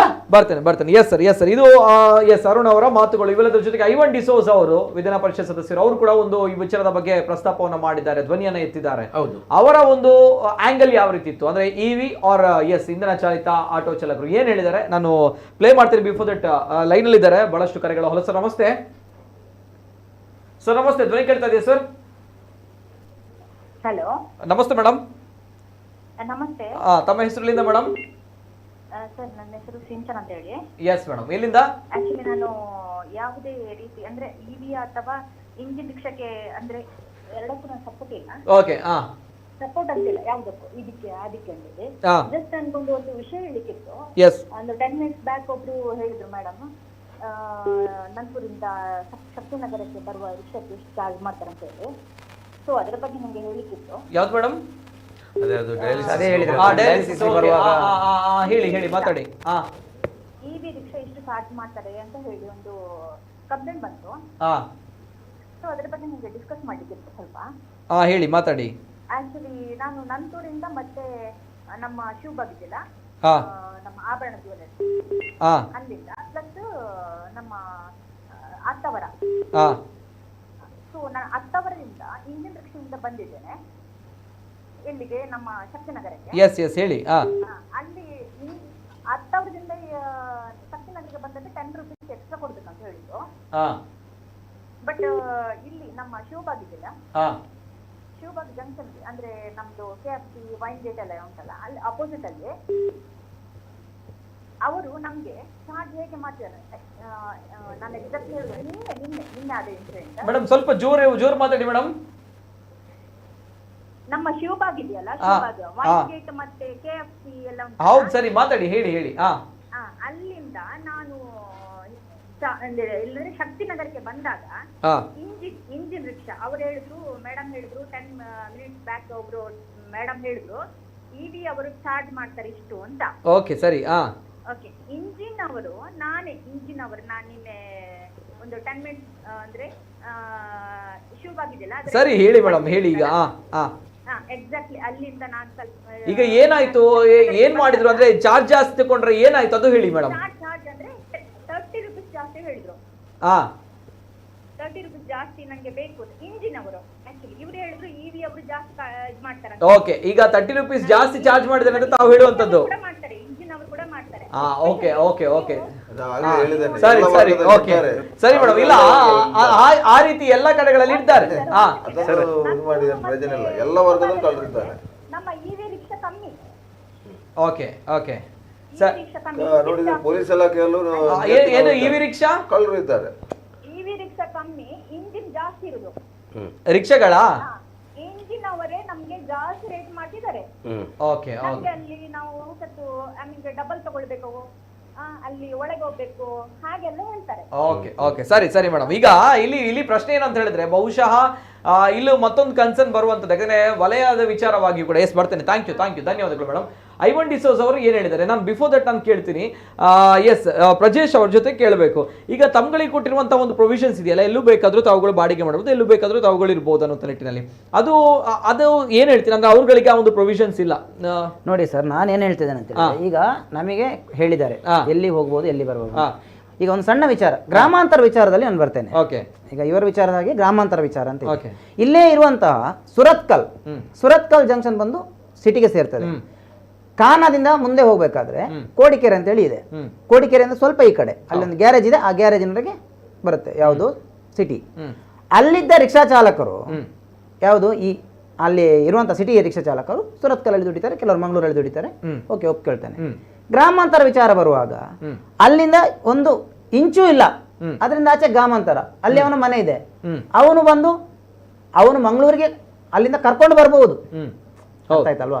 ಇಲ್ಲಿಂದ ಹೋಗ್ಬಾರ್ದು, ಯಾವುದೇ ಪ್ಯಾಸೆಂಜರ್ ಅನ್ನು ಪಿಕಪ್ ಮಾಡಬಾರ್ದು. ಇದು ಒಂದು ತಪ್ಪು. ಯಾಕೆ ಅಂತ ಹೇಳಿದ್ರೆ ಅವನು ಅಲ್ಲಿಂದ ಬರ್ತಾನೆ, ಹೌದು ಸರಿ. ಅವನು ಎಲ್ಲಿ ಗ್ರಾಮಾಂತರದಿಂದ ಬರುವಾಗ ಈಗ ಇಲ್ಲಿ ಏನು ಆಗಿದೆ ಅಂತ ಹೋಗ್ಬೇಕು ಕಾಲಿ. ಇಲ್ಲಿ ಏನಾಗಿದೆ ಅಂತ ಹೇಳಿದ್ರೆ ನಾನೊಂದು ಹೇಳ್ತೇನೆ, ಈಗ ಇವರು ಬಸ್ಗಳ ಬಗ್ಗೆ ಹೇಳ್ತೇವೆ.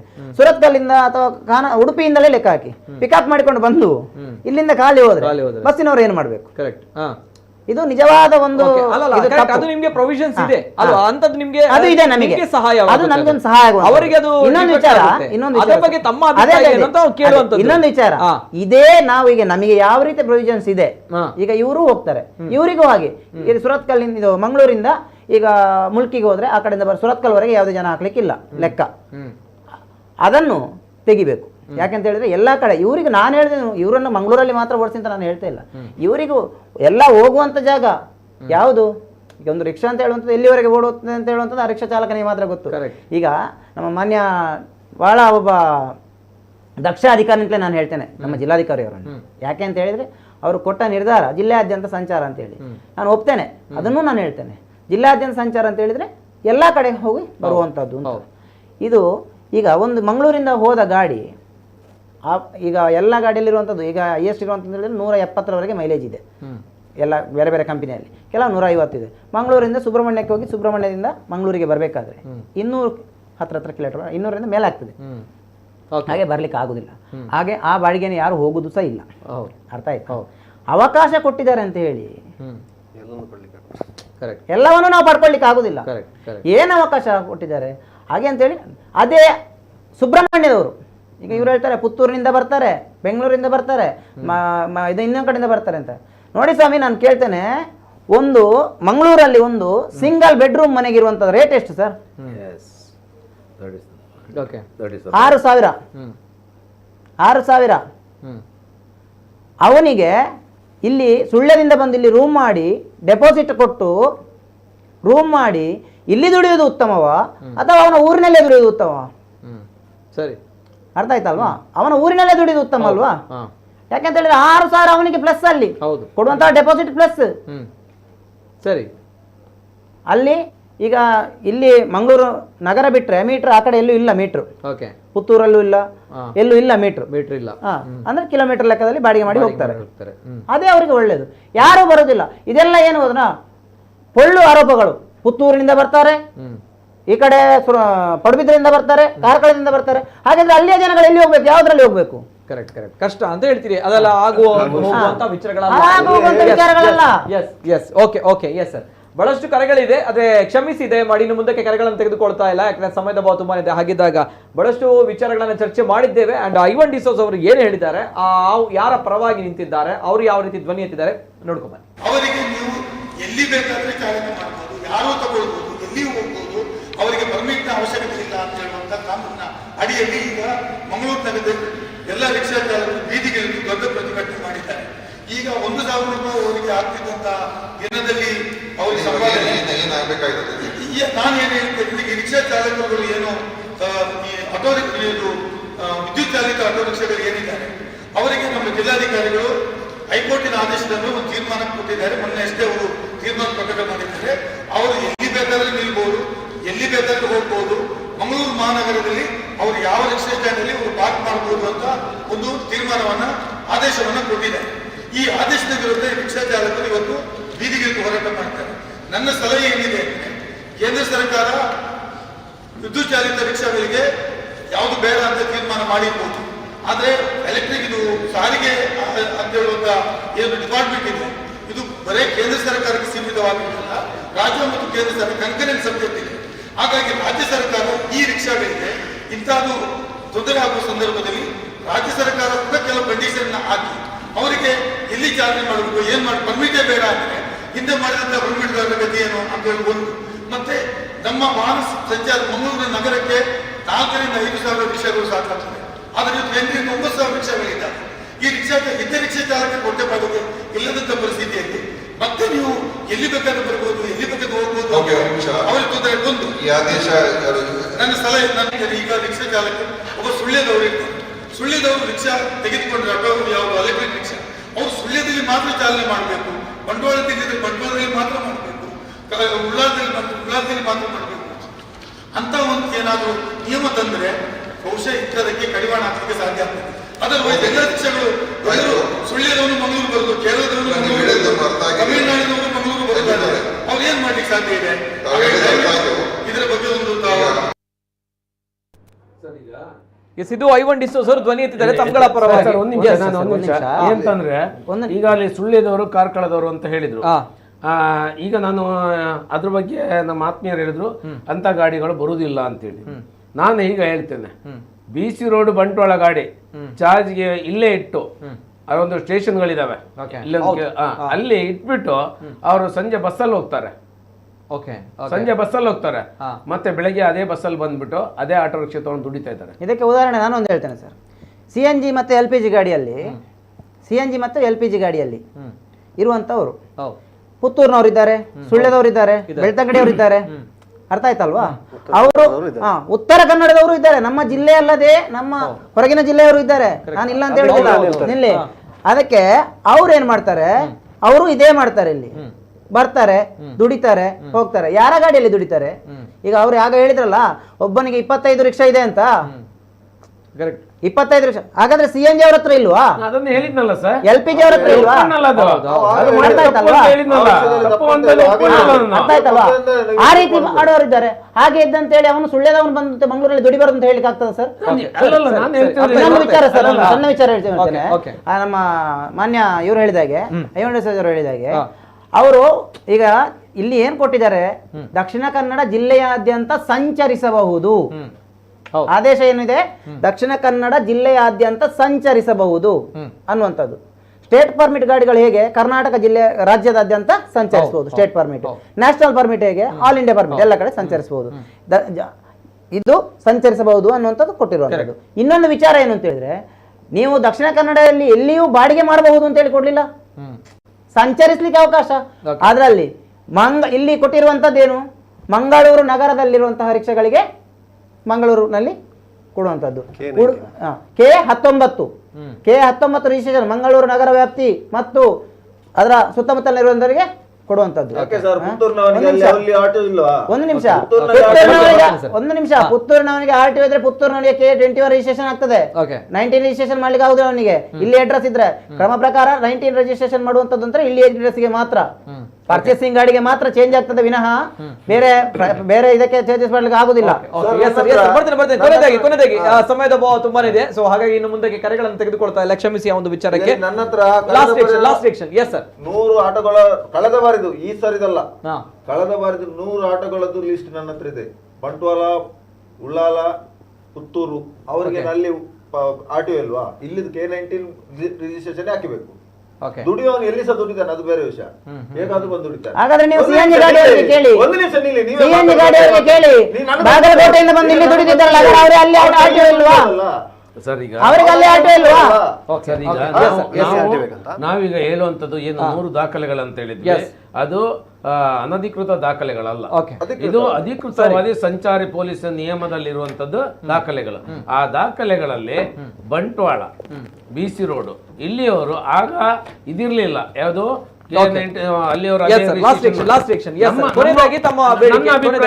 ನಮ್ಮ ಬೇಡಿಕೆ ಏನಂದ್ರೆ, ತಮಿಳುನಾಡು ಸರ್ಕಾರ, ಚೆನ್ನೈ ಸರ್ಕಾರ ಏನು ಮಾಡಿದೆ ಆ ಆದೇಶ ತರಬೇಕು, ಅಷ್ಟೇ ನಮ್ಮ ಬೇಡಿಕೆ. ನಮ್ಮ ಬೇಡಿಕೆ ಏನು ಅಂತ ಹೇಳಿದ್ರೆ, ಪಕ್ಕದ ಕೇರಳದಲ್ಲಿ ಏನು ಬೇಡಿಕೆ ಮಾಡಿದ್ದಾರೆ, ಏನ್ ಬೇಡಿಕೆ ಇದೆ, ಆ ಆದೇಶವನ್ನು ತರಬೇಕು. ಏನು ಇಬ್ಬರದು ಕೂಡ ಆದೇಶವನ್ನು ಹೇಳಿ.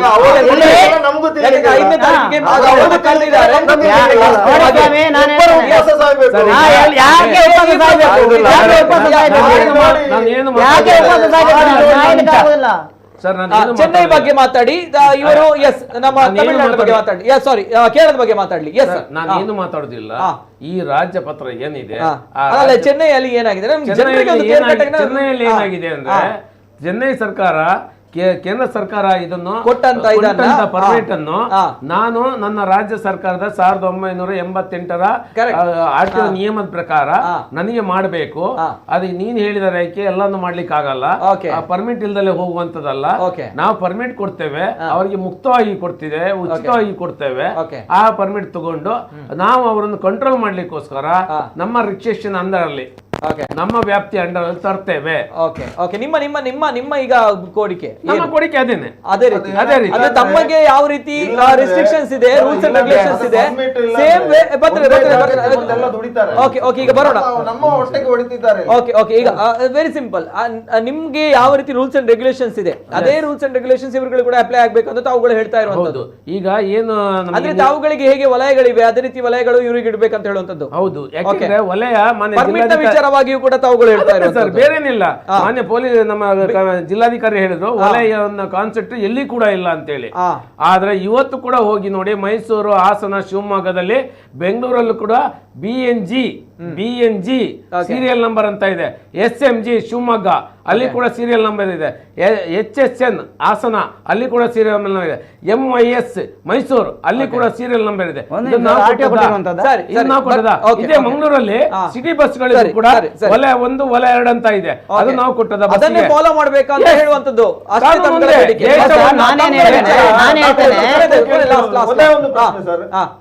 ನಮ್ಮ ತಾಲೂಕಿನ ಹೊರತುಪಡಿಸಿ ಹೊರಗಿನವರು ಇಲ್ಲಿ ಬಂದು ಯಾಕೆ ದುಡಿಬೇಕಂತ ಇವರಿಗೆ ಅವರ ಮೇಲೆ ಅದಕ್ಕೆ ನಮ್ಮ ಬೆಂಬಲ ಇಲ್ಲ, ಬೆಂಬಲ ಇಲ್ಲ. ನನ್ನ ಮನೆಗೆ ದುಡಿಬೇಕಾದ್ರೆ ನಾವು ದುಡ್ತಾ ಇರಬೇಕು.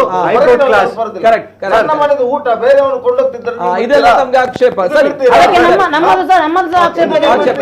ನಿಮ್ಮ ಮನೆಯಿಂದ ನಿಮ್ಮ ವಸ್ತುವನ್ನು ತೆಗೆದುಕೊಂಡು ಮಾನ್ಯ DC ಅವರು ಕೊಟ್ಟಿದ್ದು ಅವರ ಸ್ವಂತ ಇಚ್ಛೆಯಿಂದ ಕೊಟ್ಟಿದ್ದು. ಓಕೆ, ತಾವುಗಳು ಏನ್ ಕೇಂದ್ರ ಸರ್ಕಾರ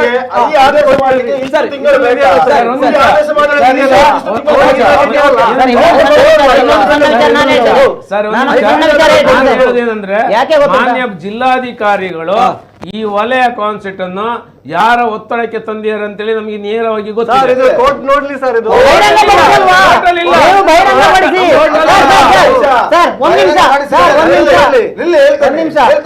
ಇದನ್ನು ಬಹಿರಂಗಪಡಿಸಿ ಹೇಳ್ತಿದ್ದಾರೆ. ವಲಯ ತೆಗಿಲಿಕ್ಕೆ ನಾವು ನಿಮ್ಮ ಬೇಡಿಕೆ ಇದ್ರೆ ನಾವು ತೆಗಿತೇವೆ ಅಂತ ಅವರು ಹೇಳಿದ್ರು. ಕೋರ್ಟ್ ಎಲ್ಲಿ ಹೇಳಿಲ್ಲ.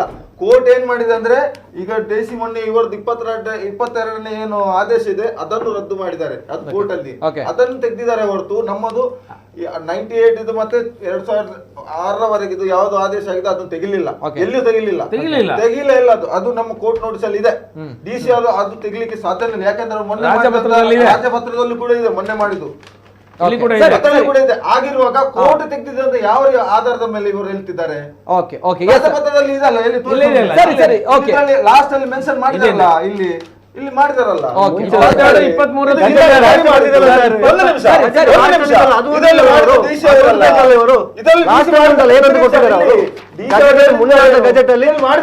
ಜಿಲ್ಲಾಧಿಕಾರಿ ಏನು ಅಧಿಸೂಚನೆ ಕೊಟ್ಟಿದ್ರಂತ ಅದು ಈ DC ಅವರಿಗೆ ಈ ಆದೇಶ ಮಾಡ್ಲಿಕ್ಕೆ ಇಷ್ಟು ತಿಂಗಳು ಬೇಕಿತ್ತ? ಅವ್ರಿಗೆ ಇಷ್ಟು ತಿಂಗಳು ಬೇಕಿತ್ತ? ತಮ್ಗಳ ಸ್ಟ್ಯಾಂಡ್ ಇರುವಂತದ್ದು ಏನು, ತಮ್ಗಳಿಗೆ ಕೇಂದ್ರ ಸರ್ಕಾರ ಹೇಳಿದೆ ಅದೇ ರೀತಿಯಲ್ಲಿ ಹೋಗ್ಬೇಕು ಅಂತ ತಮ್ಗಳ ಸ್ಟ್ಯಾಂಡ್ ಇರುವಂತದ್ದು. ಆ ಒಂದು ಕೇಂದ್ರ ಸರ್ಕಾರದ ಪ್ರೊವಿಷನ್ಸ್ ಗಳ ಮೇಲೆ ತಾವುಗಳು EV ಅನ್ನು ತೆಗೆದುಕೊಂಡಿರುವಂತದ್ದು, ನಮ್ಗಳಿಗೆ ಈ ಸೌಲಭ್ಯ ಸಿಗುತ್ತೆ ಅನ್ನುವಂತ ನಿಟ್ಟಿನಲ್ಲಿ. ಅದರಲ್ಲೇ ಮುಂದೆ ಹೋಗ್ಬೇಕಂತ ತಾವು ಹೇಳ್ತಾ ಇರುವಂತದ್ದು. ಆಟೋ ರಿಕ್ಷಾ ತಗೊಂಡಿದಾರಲ್ಲ, ಅದರಲ್ಲಿ 90% ಅವ್ರ ಹತ್ರ CNG LPG ಇದ್ದವರು. ಅವರು ಕೂಡ 3 ಲಕ್ಷ ಮಾರಿದಾರ ಇಲ್ಲ ಅಂತ ಕೇಳಿ. ಅವರೇ ಮಾಡಿದ್ದಾರೆ, ಅದು ಕೇಳಿ. ವಿರೋಧ ಹಾಕಿದ್ರೆ ನಿಮ್ಮ ಯೂನಿಯನ್ ಸ್ಟಿಕ್ಕರ್ ಅವರ ಇದರಲ್ಲಿ ಅಂತ ಮಾಡ್ಕೊಂಡು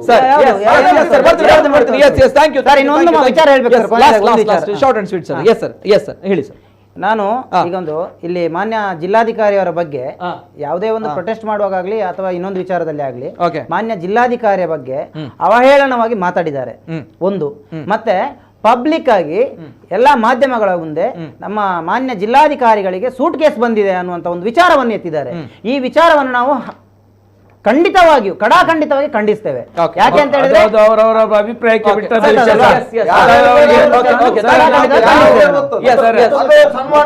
ನರೇಂದ್ರ ಮೋದಿ ಅವರಿಗೂ ಕೂಡ ಒಂದು ಪ್ರಕರಣ ಇತ್ತು, ಅಲ್ಲಿ ಭಾರತ್ ಮಾಲ್ ಕಡಲ್ಲಿ ಪ್ರಕರಣ ಇತ್ತು. ಆವಾಗ ಇದೇ ಸಾರ್ ಭಾರತಿ ಮೇಡಮ್ ಇದ್ದಾರೆ, ಅವ್ರ ಎದುರಲ್ಲಿ ಹೇಳಿದ್ರೆ DC ಅವ್ರು ನಿಮ್ಗೆ ಯಾವ್ದು ಕೊಡ್ತಾರೆ, ಯಾರಿಗೆ ಜಯ ಬರ್ತದೆ ಅದನ್ನು ನಾವು ಸ್ವೀಕರಿಸುವಂತ ಓಕೆ, ಇದೇ ಪ್ರತಿಭಟನೆ ವಿಚಾರವಾಗಿ ಇದೇ ವಿಷಯದಲ್ಲಿ ನಾನೇ ಪಾರ್ಕಿನ ವಿಷಯದಲ್ಲಿ ನಾನೇ ಸಂಬಂಧಪಟ್ಟ ವಿಷಯದಲ್ಲಿ ಜಿಲ್ಲಾಧಿಕಾರಿಗಳು ಏನ್ ಆದೇಶ ಮಾಡ್ತಾರೆ ಅದ್ರ ಮೇಲೆ ನಾವು ನಿರ್ಧಾರ ಮಾಡ್ತೇವೆ ಅಂತ ಹೇಳಿದ್ದೇವೆ.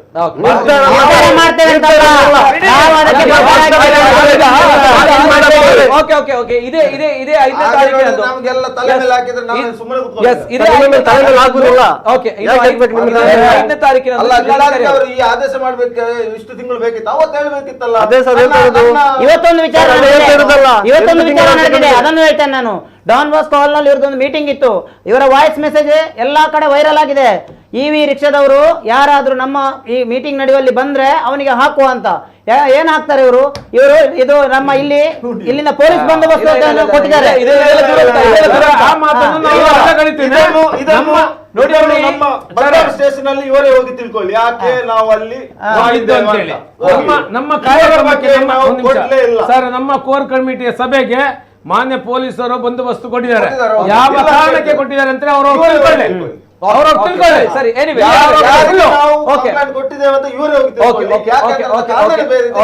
ಅರ್ಧ ಸತ್ಯ ಅರ್ಧ ಸರಿ ಸರಿ ಸರಿ ಸರಿ ಏನ್ ಗೊತ್ತಾ, ಆಟೋ ಚಾಲಕರ ಈ ಒಂದು ವಾರ್ ಇದೆ ಈ ಹಂತಕ್ಕೆ ತಲುಪಿರುತ್ತೋ ನಿಜವಾಗ್ಲೂ ಕೂಡ ಇದು ದುರಂತ. ನೋಡೋಟ ಒಂದು ವಿಚಾರಗಳಲ್ಲಿ ಯಾಕೆ ಹೀಗಾಯ್ತು ಅನ್ನುವಂಥದ್ದೇ ಪ್ರಶ್ನೆ. ಯಾಕಂದ್ರೆ ಇಂತಹ ಮಾತುಗಳು ಯಾರಂದ್ರೆ ಯಾರಿಗೊಂದು ಹಾಕುವ ಈ ರೀತಿ ಇಂಥ ಮಾತುಗಳು ಬರಬಾರ್ದಿತ್ತು ನಿಜವಾಗ್ಲೂ ಕೂಡ. ಇವೆಲ್ಲರ ಜೊತೆಗೆ ಇಂಥ ಒಂದು ಮನಸ್ತಾಪಗಳು ಒಟ್ಟಿನಲ್ಲಿ ಇದು ಕೇಂದ್ರ ಸರ್ಕಾರದ ಒಂದು ನಡೆ, ಜೊತೆಗೆ RTO ವಿಚಾರವಾಗಿ ಬಂದಿರುವಂತಹ ಒಂದು ನಡೆ, ಜೊತೆಗೆ ಜಿಲ್ಲಾಡಳಿತದ ಒಂದು ವಿಚಾರವಾಗಿ ಆಗ್ತಾ ಇರುವಂತಹ ನಡೆ ಅಂದ್ರೆ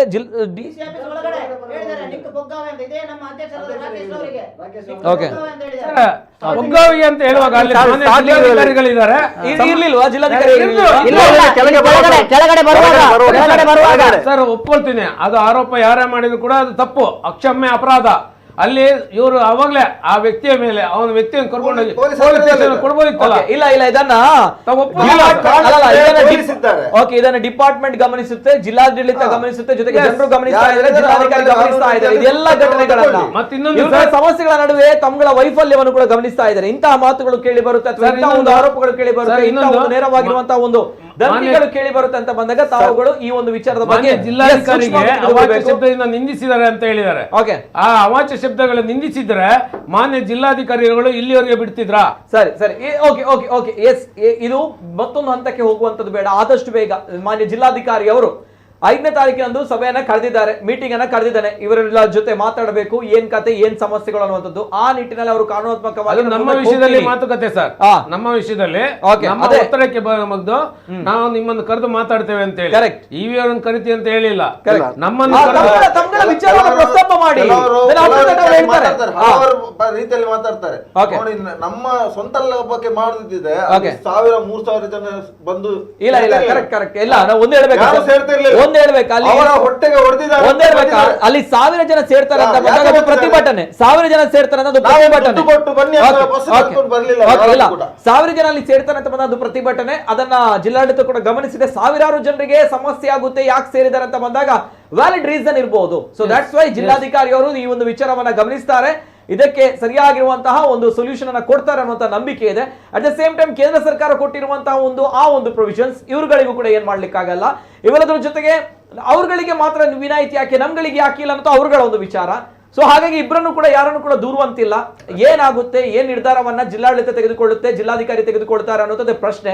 ಜೊತೆಗೆ ಕೇಂದ್ರ ಸರ್ಕಾರ ಏನಿವೆ ಎಸ್ ಸರ್, ಥ್ಯಾಂಕ್ ಯು, ಧನ್ಯವಾದಗಳು. 5ನೇ ತಾರೀಕಿನಂದು ಒಂದು ಮೀಟಿಂಗ್ ನಡೆಯುತ್ತೆ, ಏನಾಗುತ್ತೆ ನೋಡಬೇಕಾಗುತ್ತೆ.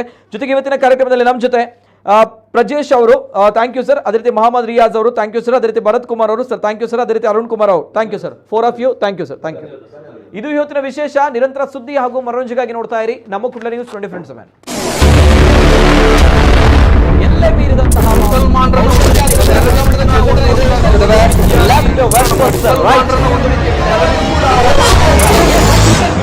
yes